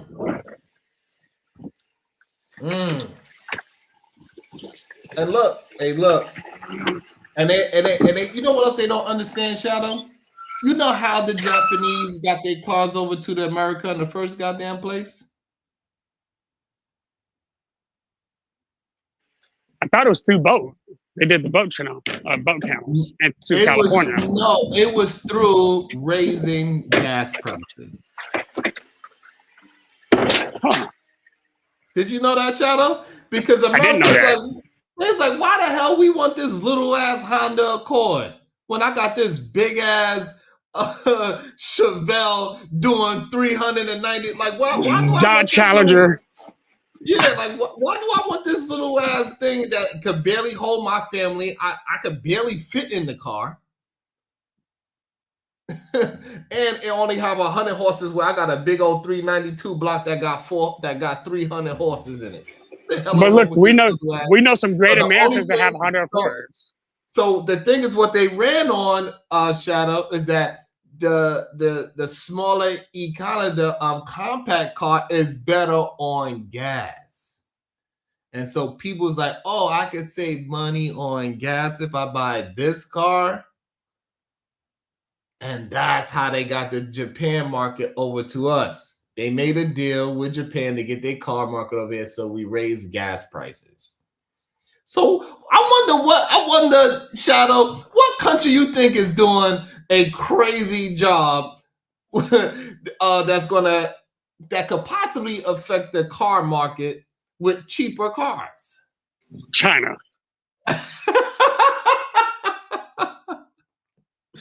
People are not recognizing the play. They did this kind of play before. Hey, Sharon, I'm not gonna be that guy, but I'm gonna go ahead and say, you might want to send some Chinese cars over here. Get your little foot in the ground. Be like, hey, I got the best Chinese car market in America. Hey, listen, some of their cars is absolutely phenomenal. I'll tell you that. If they figure out a way to get those things over here without the tariffs, it's a wrap. I'll tell you that. I'll tell you that. If those cars come over here without no 100% tariff, it is a wrap. Shout out to Joe Biden for recognizing the writing on the wall. He's seen those cars. He said, "Oh hell no!" Listen, those Ford Mustangs and they ain't gonna be able to compete with those things, man. You know what I'm saying? He knew Dodge is not gonna be able to compete with those things because the price is just ridiculous. Aaron Tolucas with the 5-board. JetBlue may have debt, but they are still liquid. Also, they're more likely to get bailout. They've never been bankrupt before and have better management. Hey, he's technically not wrong. I hope that remains true. I mean, I'll give him that. He's not wrong. Yeah, and I just hope that remains true. You know what I'm saying? Because if another airline, but Sharon, remember when Southwest was about to go under? Okay. So Southwest was going to go under for the same reasoning, but then the bailout actually saved Southwest. They changed some of their policies. They started doing better, and then they started making stupid ass policies that's making them lose money. Like bad management can ruin a business faster than anything else. Okay. I just want people just to see, you know, the bigger pictures and just pay attention to everything that's happening and not just get so caught up in the isolation of things. Man, listen, they know how we would act if we all had to stay in the house. They are making it easier for the rich to move around the country, and they're making it more difficult for normal people to get around in the country. Going from New York to Miami is not affordable anymore. It used to be that you could just hop in a goddamn RV and you could drive across the goddamn country in the summertime. That shit is not going to happen. That's also going to harm the RV market as well. People are not paying attention to how much these things actually affect industries. It's about to be summertime when we drive the most. It's going to affect the beaches. It's going to affect beach towns because people ain't going to want to drive to those beach towns and go to those goddamn boardwalks to eat a goddamn beef burger that's going to be now $50 for a regular beef burger. Because beef is so goddamn expensive. Say that again? It's going to be made of chickpeas now.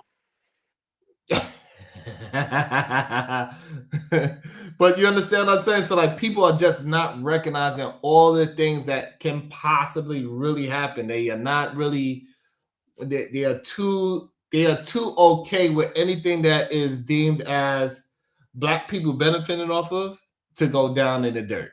So since Spirit Airlines is considered a goddamn soul plane situation and a ratchet airlines, and that is the cheapest airline, so therefore that means that it's no good. That's the problem. They don't mind. Hey, look, man. It's like I said, I don't think the cheapness of Spirit was the problem.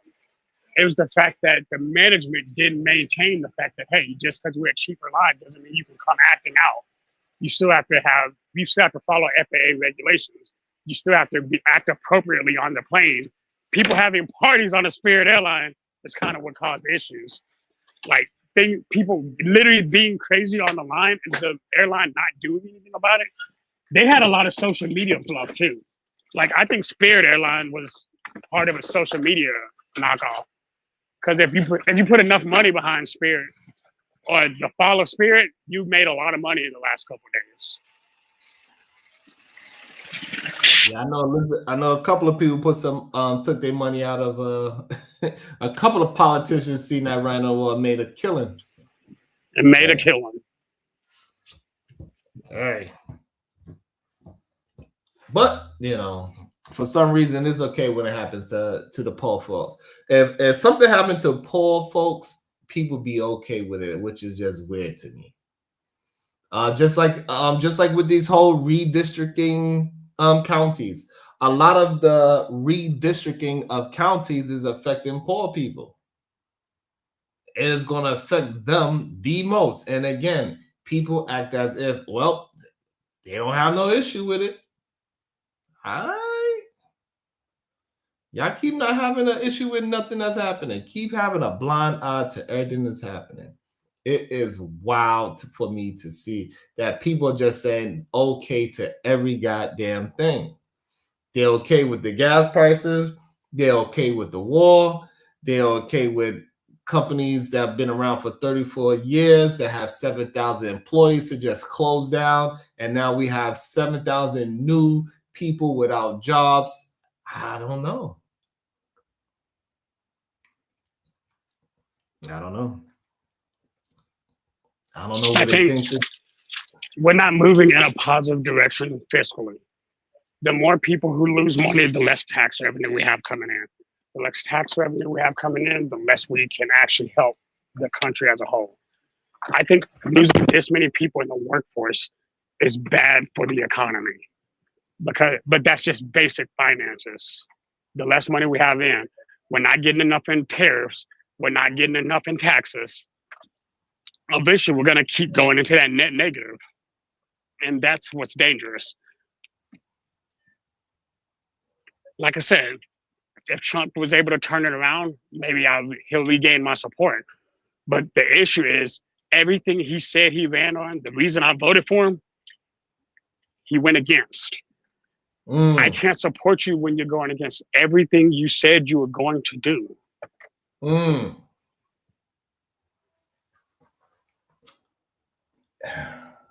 Keep in mind, I was okay with turning Iran into a glass desert.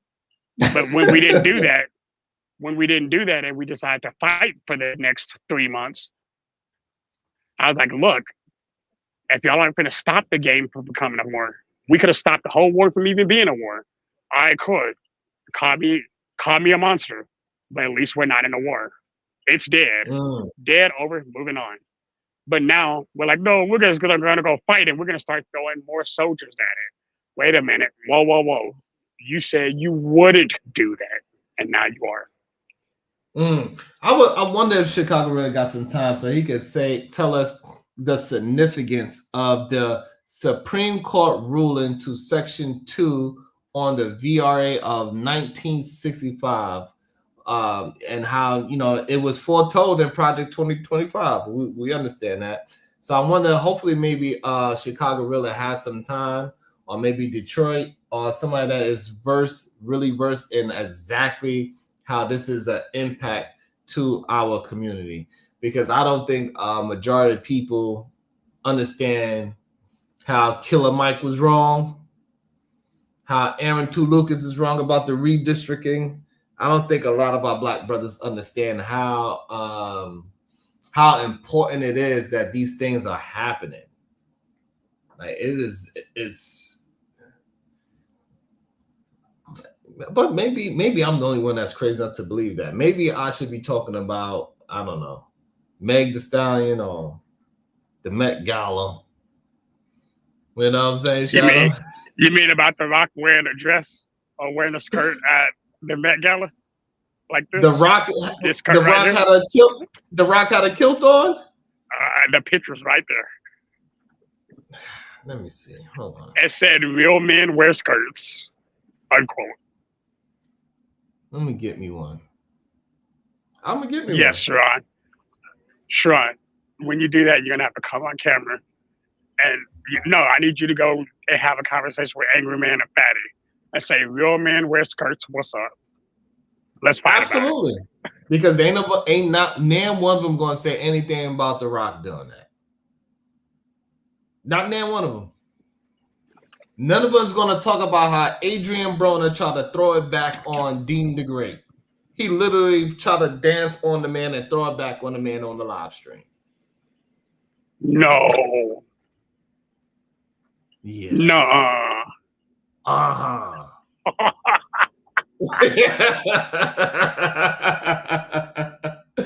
Shout out, the man was on the live stream. They was dancing. They moves was looking a little suspect. Homeboy bent over and threw it back on homie. He's like, yo, what you doing? And then guess what? Guess what Dean the Great wound up doing after he screamed on him? Guess what he did after? Gave him a lap dance attempt him. No, he said, I ain't gonna front. That ass is kind of fat though. No. Yes, he Sharon, did. you better not be lying on these grown men on Yes, your he panel. did. That's what the man did. Probably if I wasn't going through all this goddamn internet issues, I'll play right now. I'm gonna play it tomorrow though. I'm gonna play it just for Shadow so he can see that I'm gonna show Shadow hashtag SNL. Goddamn it. The Chicago Real with the $5 support for the man Clave. Right on time, right? We got Adrian Broner throwing it back on Dean the Great, and Chicago Real want to support the goddamn man Clave. Hey, Chicago, I'm gonna go ahead and turn that into a bunch of ones. We got you. Just man, Sharon, you can't be serious, bro. Come on. Yo, Like, so women, so they're saying women aren't dancing in clubs anymore. So now men need to start throwing it back. Stop. It was in his private house too, by the way. It wasn't even in the club. That's So you said, hold up, I'm done. That's right. He was throwing it back on his brother. That's right. That's the craziest part to me. So the Rock could wear a skirt. Adrian Broner, he could go ahead and throw it back on somebody, on another man, and then they would try to act like I'm the one it's crazy. Aaron Toulouse with the $5. The good thing about this presidency is that similar issues have always been happening, but any other president, you would have ignored it. That is not true. I don't know why people would say something as crazy as that. Welcome to the show, Detroit Coalition.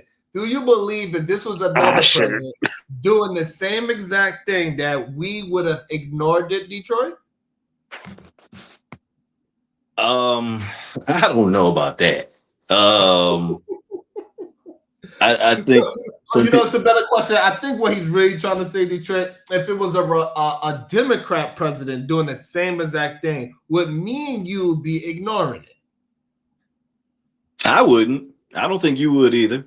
I think most people it is flagrant regardless, so it's going, it's going to catch your attention regardless. I believe. So, but I think I've thought this already for the last decade, but that both sides ish that people talk so much, has come out to be invalid this whole time anyway, which we already knew it was. Because, when we start talking about rights, right, there's only been one party that's been fighting to pull your rights away. It's only been one. So that both sides argument never really existed, but it needed to for the side that was pulling the play. Right? They needed to make it seem like everybody's a robber. Meanwhile, they, at the drawer, taking money right out of that cash drawer. I was, you brought up, I know Chicago Real put in there about the Voters' Right Act, and you asked one of us to come up. I'm honestly, I'm not going to be great at explaining it, but in the back chat, I put a link. I don't know if you can react to like Jon Stewart, but he had this professor, Sherilyn Ifill, who is a civil rights, I think, attorney and professor. But he had her on and basically asked the same questions that you basically asked us. So she did a really good job of explaining it, and especially Section 2, because Section 5 of the Voters' Right Act, I believe, was the section that allowed where you could bring a case without proof that there was actual. So like when we talk about racially motivated laws or anything like that, you know, you have to prove that this is something that is going on. Now, most people that are doing racist things, they don't come out and say overtly that they're doing this because they want to affect black people, right? They'll, you know, put it under some kind of other coat or something like that. But the I think Section 5 allowed where even if it affected black people, because, you know, how this country started and where we came from, you know, the section allows you to bring a case to court and you could just show how this, they didn't have to say that this was a racist policy or racist gerrymandering or whatever you bringing in, whatever case you're bringing in, you just had to prove that it actually had an impact. So when we talk about redistricting, like, or gerrymandering different districts or whatever, you could have brought a case and you didn't have to have proof that these people are trying to hurt black people. You just had to show that it affected black people. It disenfranchised black people. So that provision had already been wiped away because of Section 2. And that was what the justices were trying to say, I guess, maybe like a decade ago, was that don't worry about Section 5. We don't need Section 5 anymore because Section 2 of the Voters' Right Act is nationwide and it's all the protection. And that's what the young lady's going to talk about, the professor she talked about in there. So I don't want to go too far into detail because I'll be sitting here just BS and like some people be doing on here.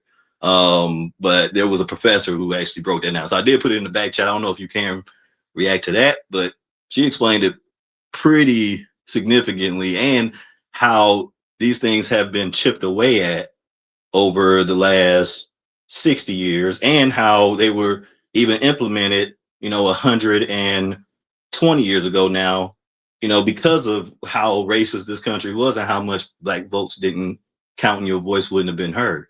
But I thought it was really good as far as the that interview. I think that'll be very insightful for everybody.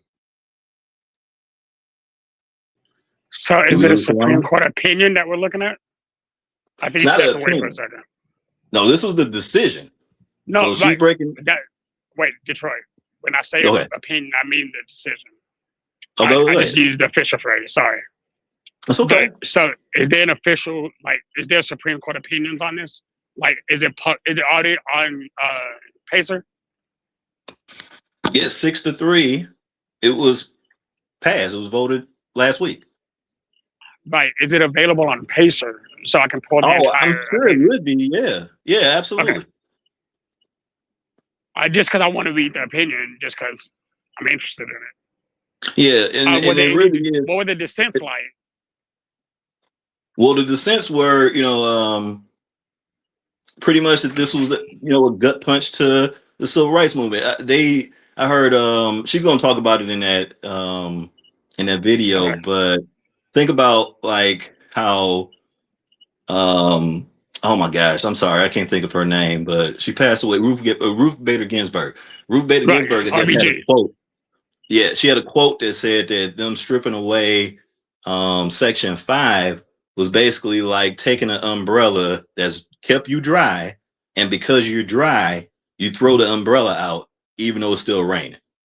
So basically, you know how people would say like racism doesn't exist anymore, all these people have all this, and we got it's the same thing just from the Supreme Court, and it has to do with voting rights.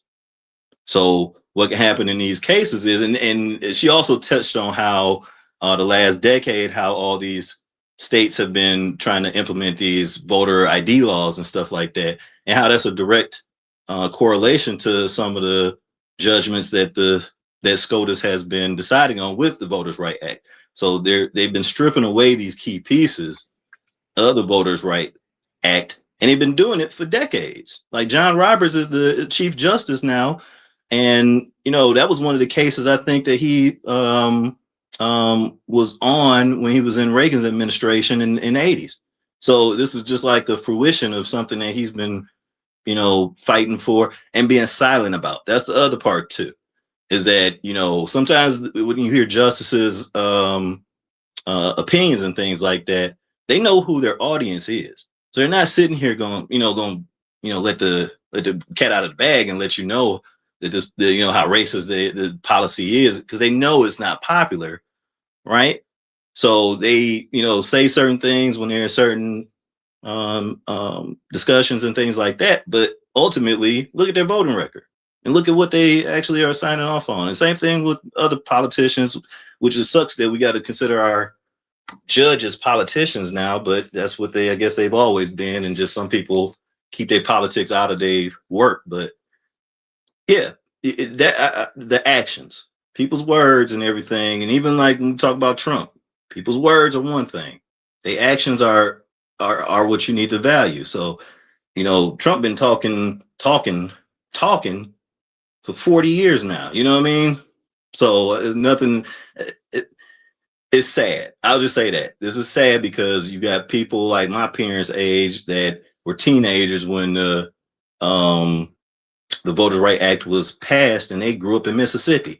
You know what I mean? So these things really did affect them. And, you got so many black folks that just either don't care, don't know, I guess like the boys in the hood, they either don't know, don't show, don't care about what's going on in their own community.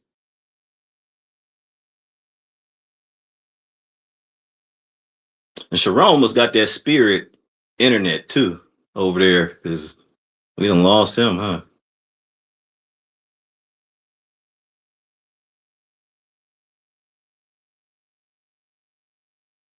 Let me ask you this, Shadow, if you still there. What do you think was the main policy that you expected from this administration that you haven't gotten? One of my biggest policy things that he talked about but has not gone through is the financial support for IVF, because I support, bringing in more life. And like I said, he said he wasn't going to pull funding from Planned Parenthood, and that's fine. But now actually put funding towards planning for parenthood. And that hasn't even crossed the table, hasn't even had eyes batted at it. So I'm kind of in my body about that. Because even that was to try and encourage people to have more kids, correct? Right. That was to encourage people to have more kids. Right. And, just from talking to young folks, I got, my kids are all like under 21. So, but just talking to them, people around their age and people like my coworkers too that are younger too. A lot of them is the economy was the main reason why they do or don't want to have kids. You know what I mean? Like, if you're trying to have a kid in this environment right now, right? Like when they're babies, that's one thing, right? Your kids are babies, it's pretty cheap, right? Like looking back, clothes, food with babies and young and toddlers and stuff like that is cheap. But just think about like school and now getting your kids to school if you do drive and they're not like busing to school or something like that. Transportation, right? Transportation costs more. The food that you have to feed these kids, because as they're getting older, they can eat more and they need more and everything like that too. So even that food costs more. So that would seem like it was the biggest thing. And getting like a payment from the government, or how can I put it? Helping people with fertility, because that's what the IVF drugs would be, right? That right. That wouldn't change the fact that the cost of everything don't go up. No, but as I was saying, I think because the child tax credits was supposed to go up, people actually they'll receive government assistance effectively for having the kids that the country's needing at this point. Kim had mentioned that women aren't even able to get effective health care, which again, I can't really speak on that not being a woman, but from the women in my life and the ones that I see, they're getting effective health care that's tailored to them, I guess. But I can't speak for all women, so I'm not going to. I understand. But I think there is a stark difference between, like, with what they did with the food stamps. I didn't really like how that went because there was no real necessity to change the food stamp program. I understood they were trying to prevent the mass fraud that's been going on, that everybody in the hood knows, hey, there's people who go sell their food stamps. There's people who do apples and oranges. That, you know what I mean? Like, I get that. You're trying to make sure that this whole thing is set. But he then took Michelle Obama's food plan and amplified it for the entire country, which didn't make any sense because he did it without understanding that as you get older, your dietary needs are going to change from when you're 10 and when you're 30. And it's not also, it was weird to me because it seemed unnecessary. So I wasn't a big fan of the food stamp change. I like that they were trying to figure out a way to extend Social Security for people, but even that was a failed attempt. You know what I mean? Right, like, I know what you're saying. Go ahead.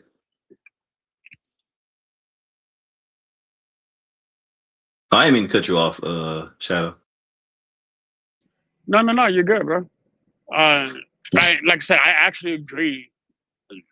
As time is moving, as these next 2-3 years, like, I put my vote in because I know who I believed in. Because out of the two options that were there, I could at least see what Trump was saying his plan was. I could not see a policy plan for Kamala Harris. So regardless of what side of the fence I was on, I couldn't have supported Harris just because I didn't understand what her policies were going to be. I've never been able to understand her policies, and everything I've seen on her has had a negative disposition in what I believe in. With that being said, what I had today, if I had to choose between Trump and Harris, I would have chose whoever the third option was. Mm. Which I think probably would have been the better choice at this point. Because I think sometimes what gets missed too is that, so let's think about it like this. You, you're not alone because, this is how he promoted himself, right? But Trump never came out with a exact plan of what he was going to do during his campaign, right?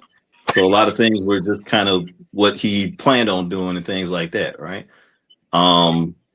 But there were plans, like some of the stuff that you were talking about, those were plans, well, at least things that the Harris administration, Harris campaign did put out. So I think some of that stuff, and it may be too late to look at it now, but I think it might be worth looking at because a lot of those policies were things that, and I don't agree with everything that Kamala and Joe Biden did. Absolutely not. That's. I think anybody who sits here and like blanket wise just like supports any candidate or whatever are idiots anyway. But I believe there were definitely policies that you probably would have favored, right? Where even a third party maybe not have been talking about. I wanted to get to the super chats, but Sharon back on. I don't know if you want me to read them or not. Yeah, if you could, because I'm still trying to. Can you hear me? We can hear you. Okay, so that's good. At least you can hear me now. I think you already read Aaron Lucas' first one. Oh, the one on the screen. Okay. I got you here. Trump and Obama, Aaron to Lucas with the $5. Trump and Obama are pretty much the same, 80%, except personality and media coverage, especially in foreign policy and in immigration. Which, I mean, I could disagree with both. I know where the immigration lines get blurred is because of the numbers of people deported. Which, we've had that discussion before. So if you really want to go look at the numbers, go look at the numbers and see exactly how those numbers panned out. I think it's a little bit different than kind of what you're saying. But as far as foreign policy, there is no way you can put them two guys in the same boat. Not at all. If you just want to use JCPOA as one example. Hey, Josh, you there? Because you brought up child tax credit. Do you know which party has had the highest child tax credit in America?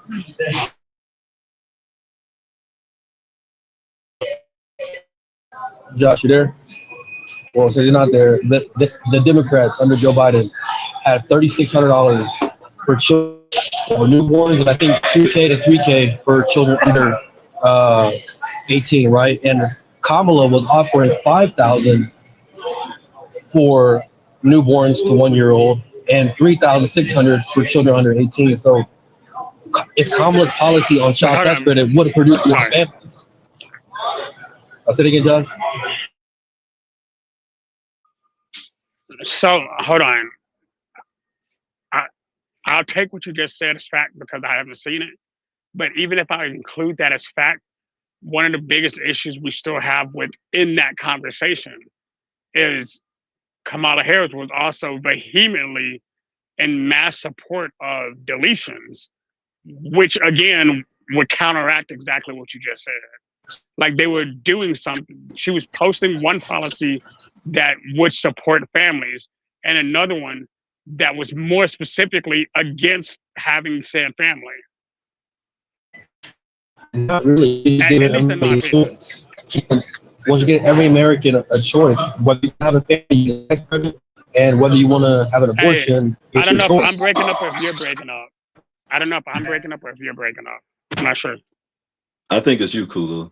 I think you're breaking up. Yeah, because I hear you clearly. All right, let me move locations real quick. Yeah, it's cooler because whenever you start talking again, it broke up again. Sean, are you trying to show us your skirt? God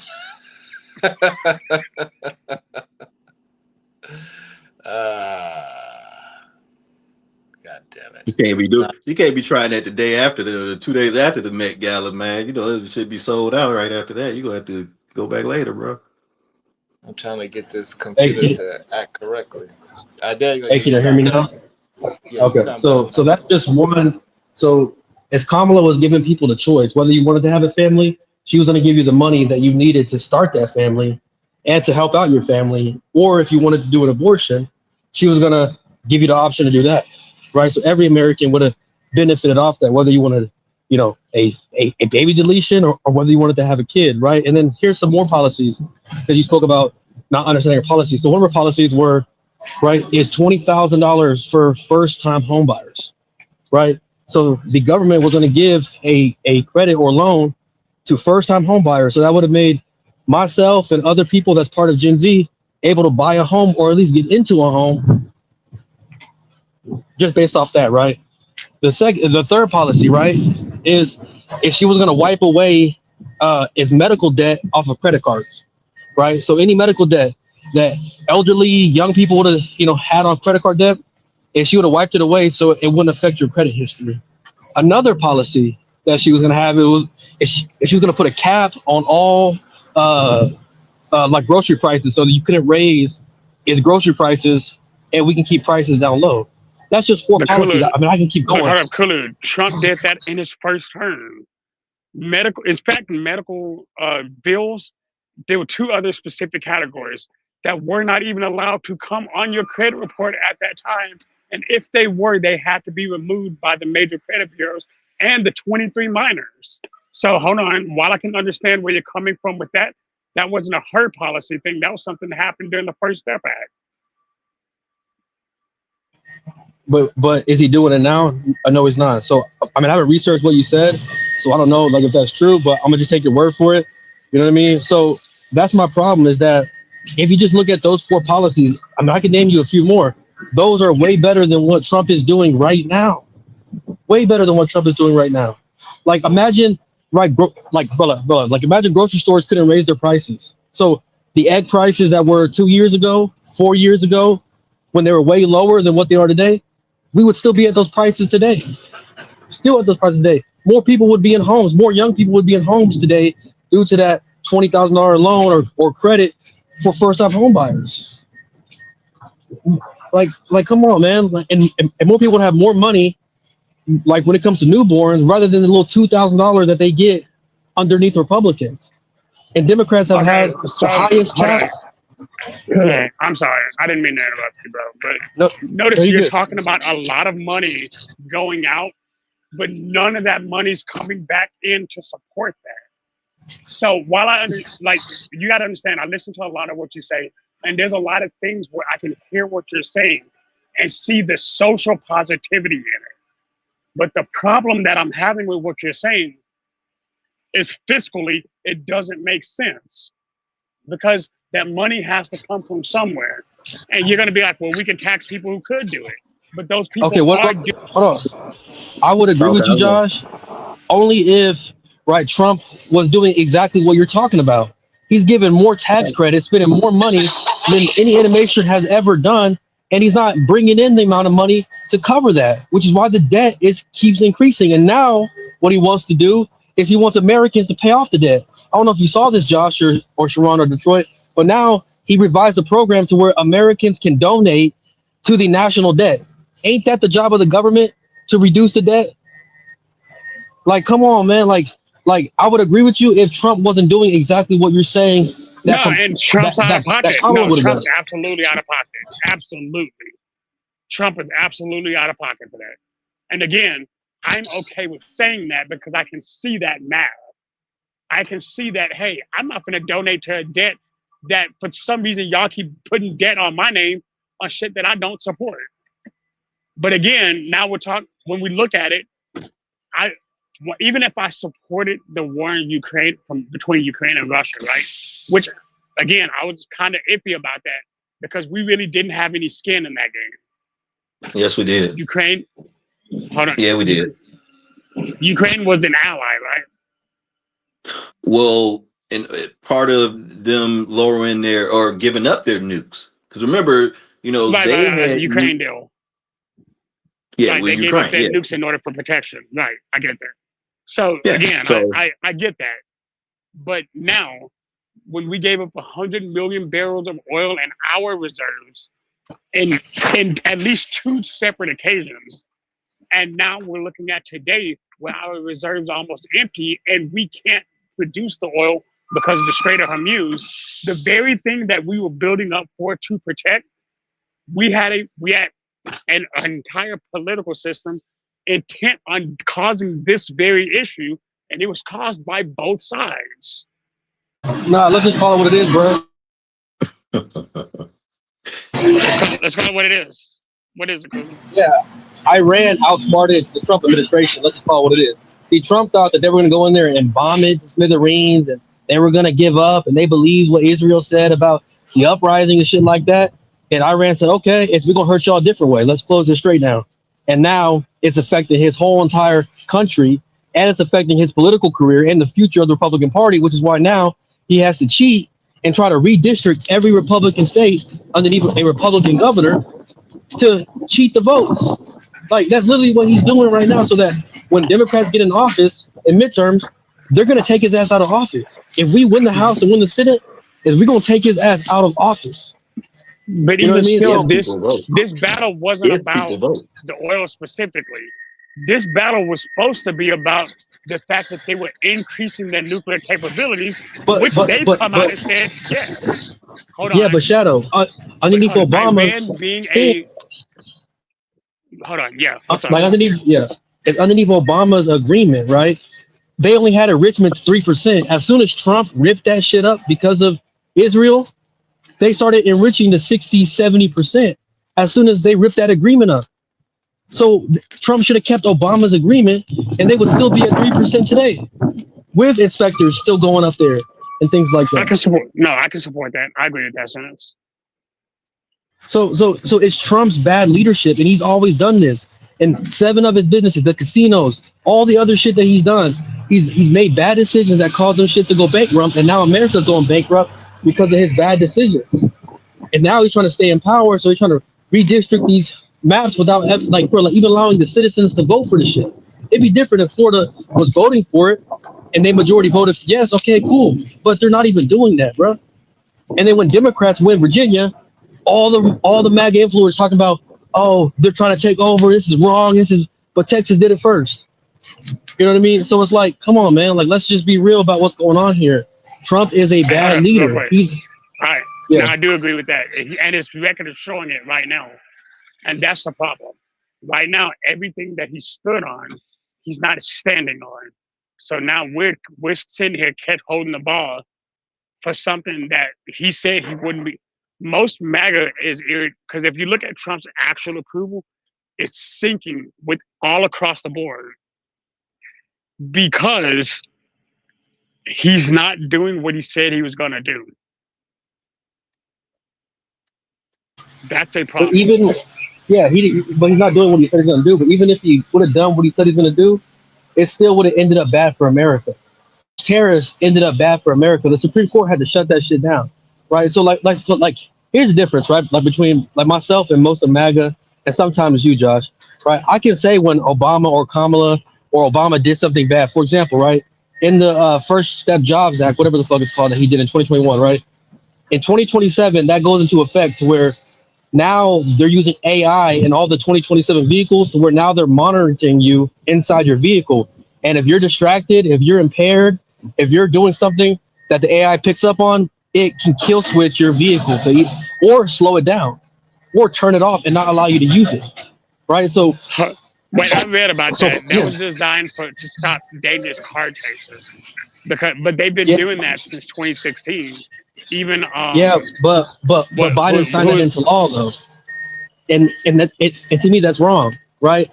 They can use that for other reasons, right? Like if the government wants to kill switch your vehicle, like that's the exact same shit that Republicans were complaining about in 2020, is when we were going to electric cars or green new energy and the whole Great Reset, how they want you to own less and to constrict your travel, and they want you to eat all these lab process. Like that's the same stuff now.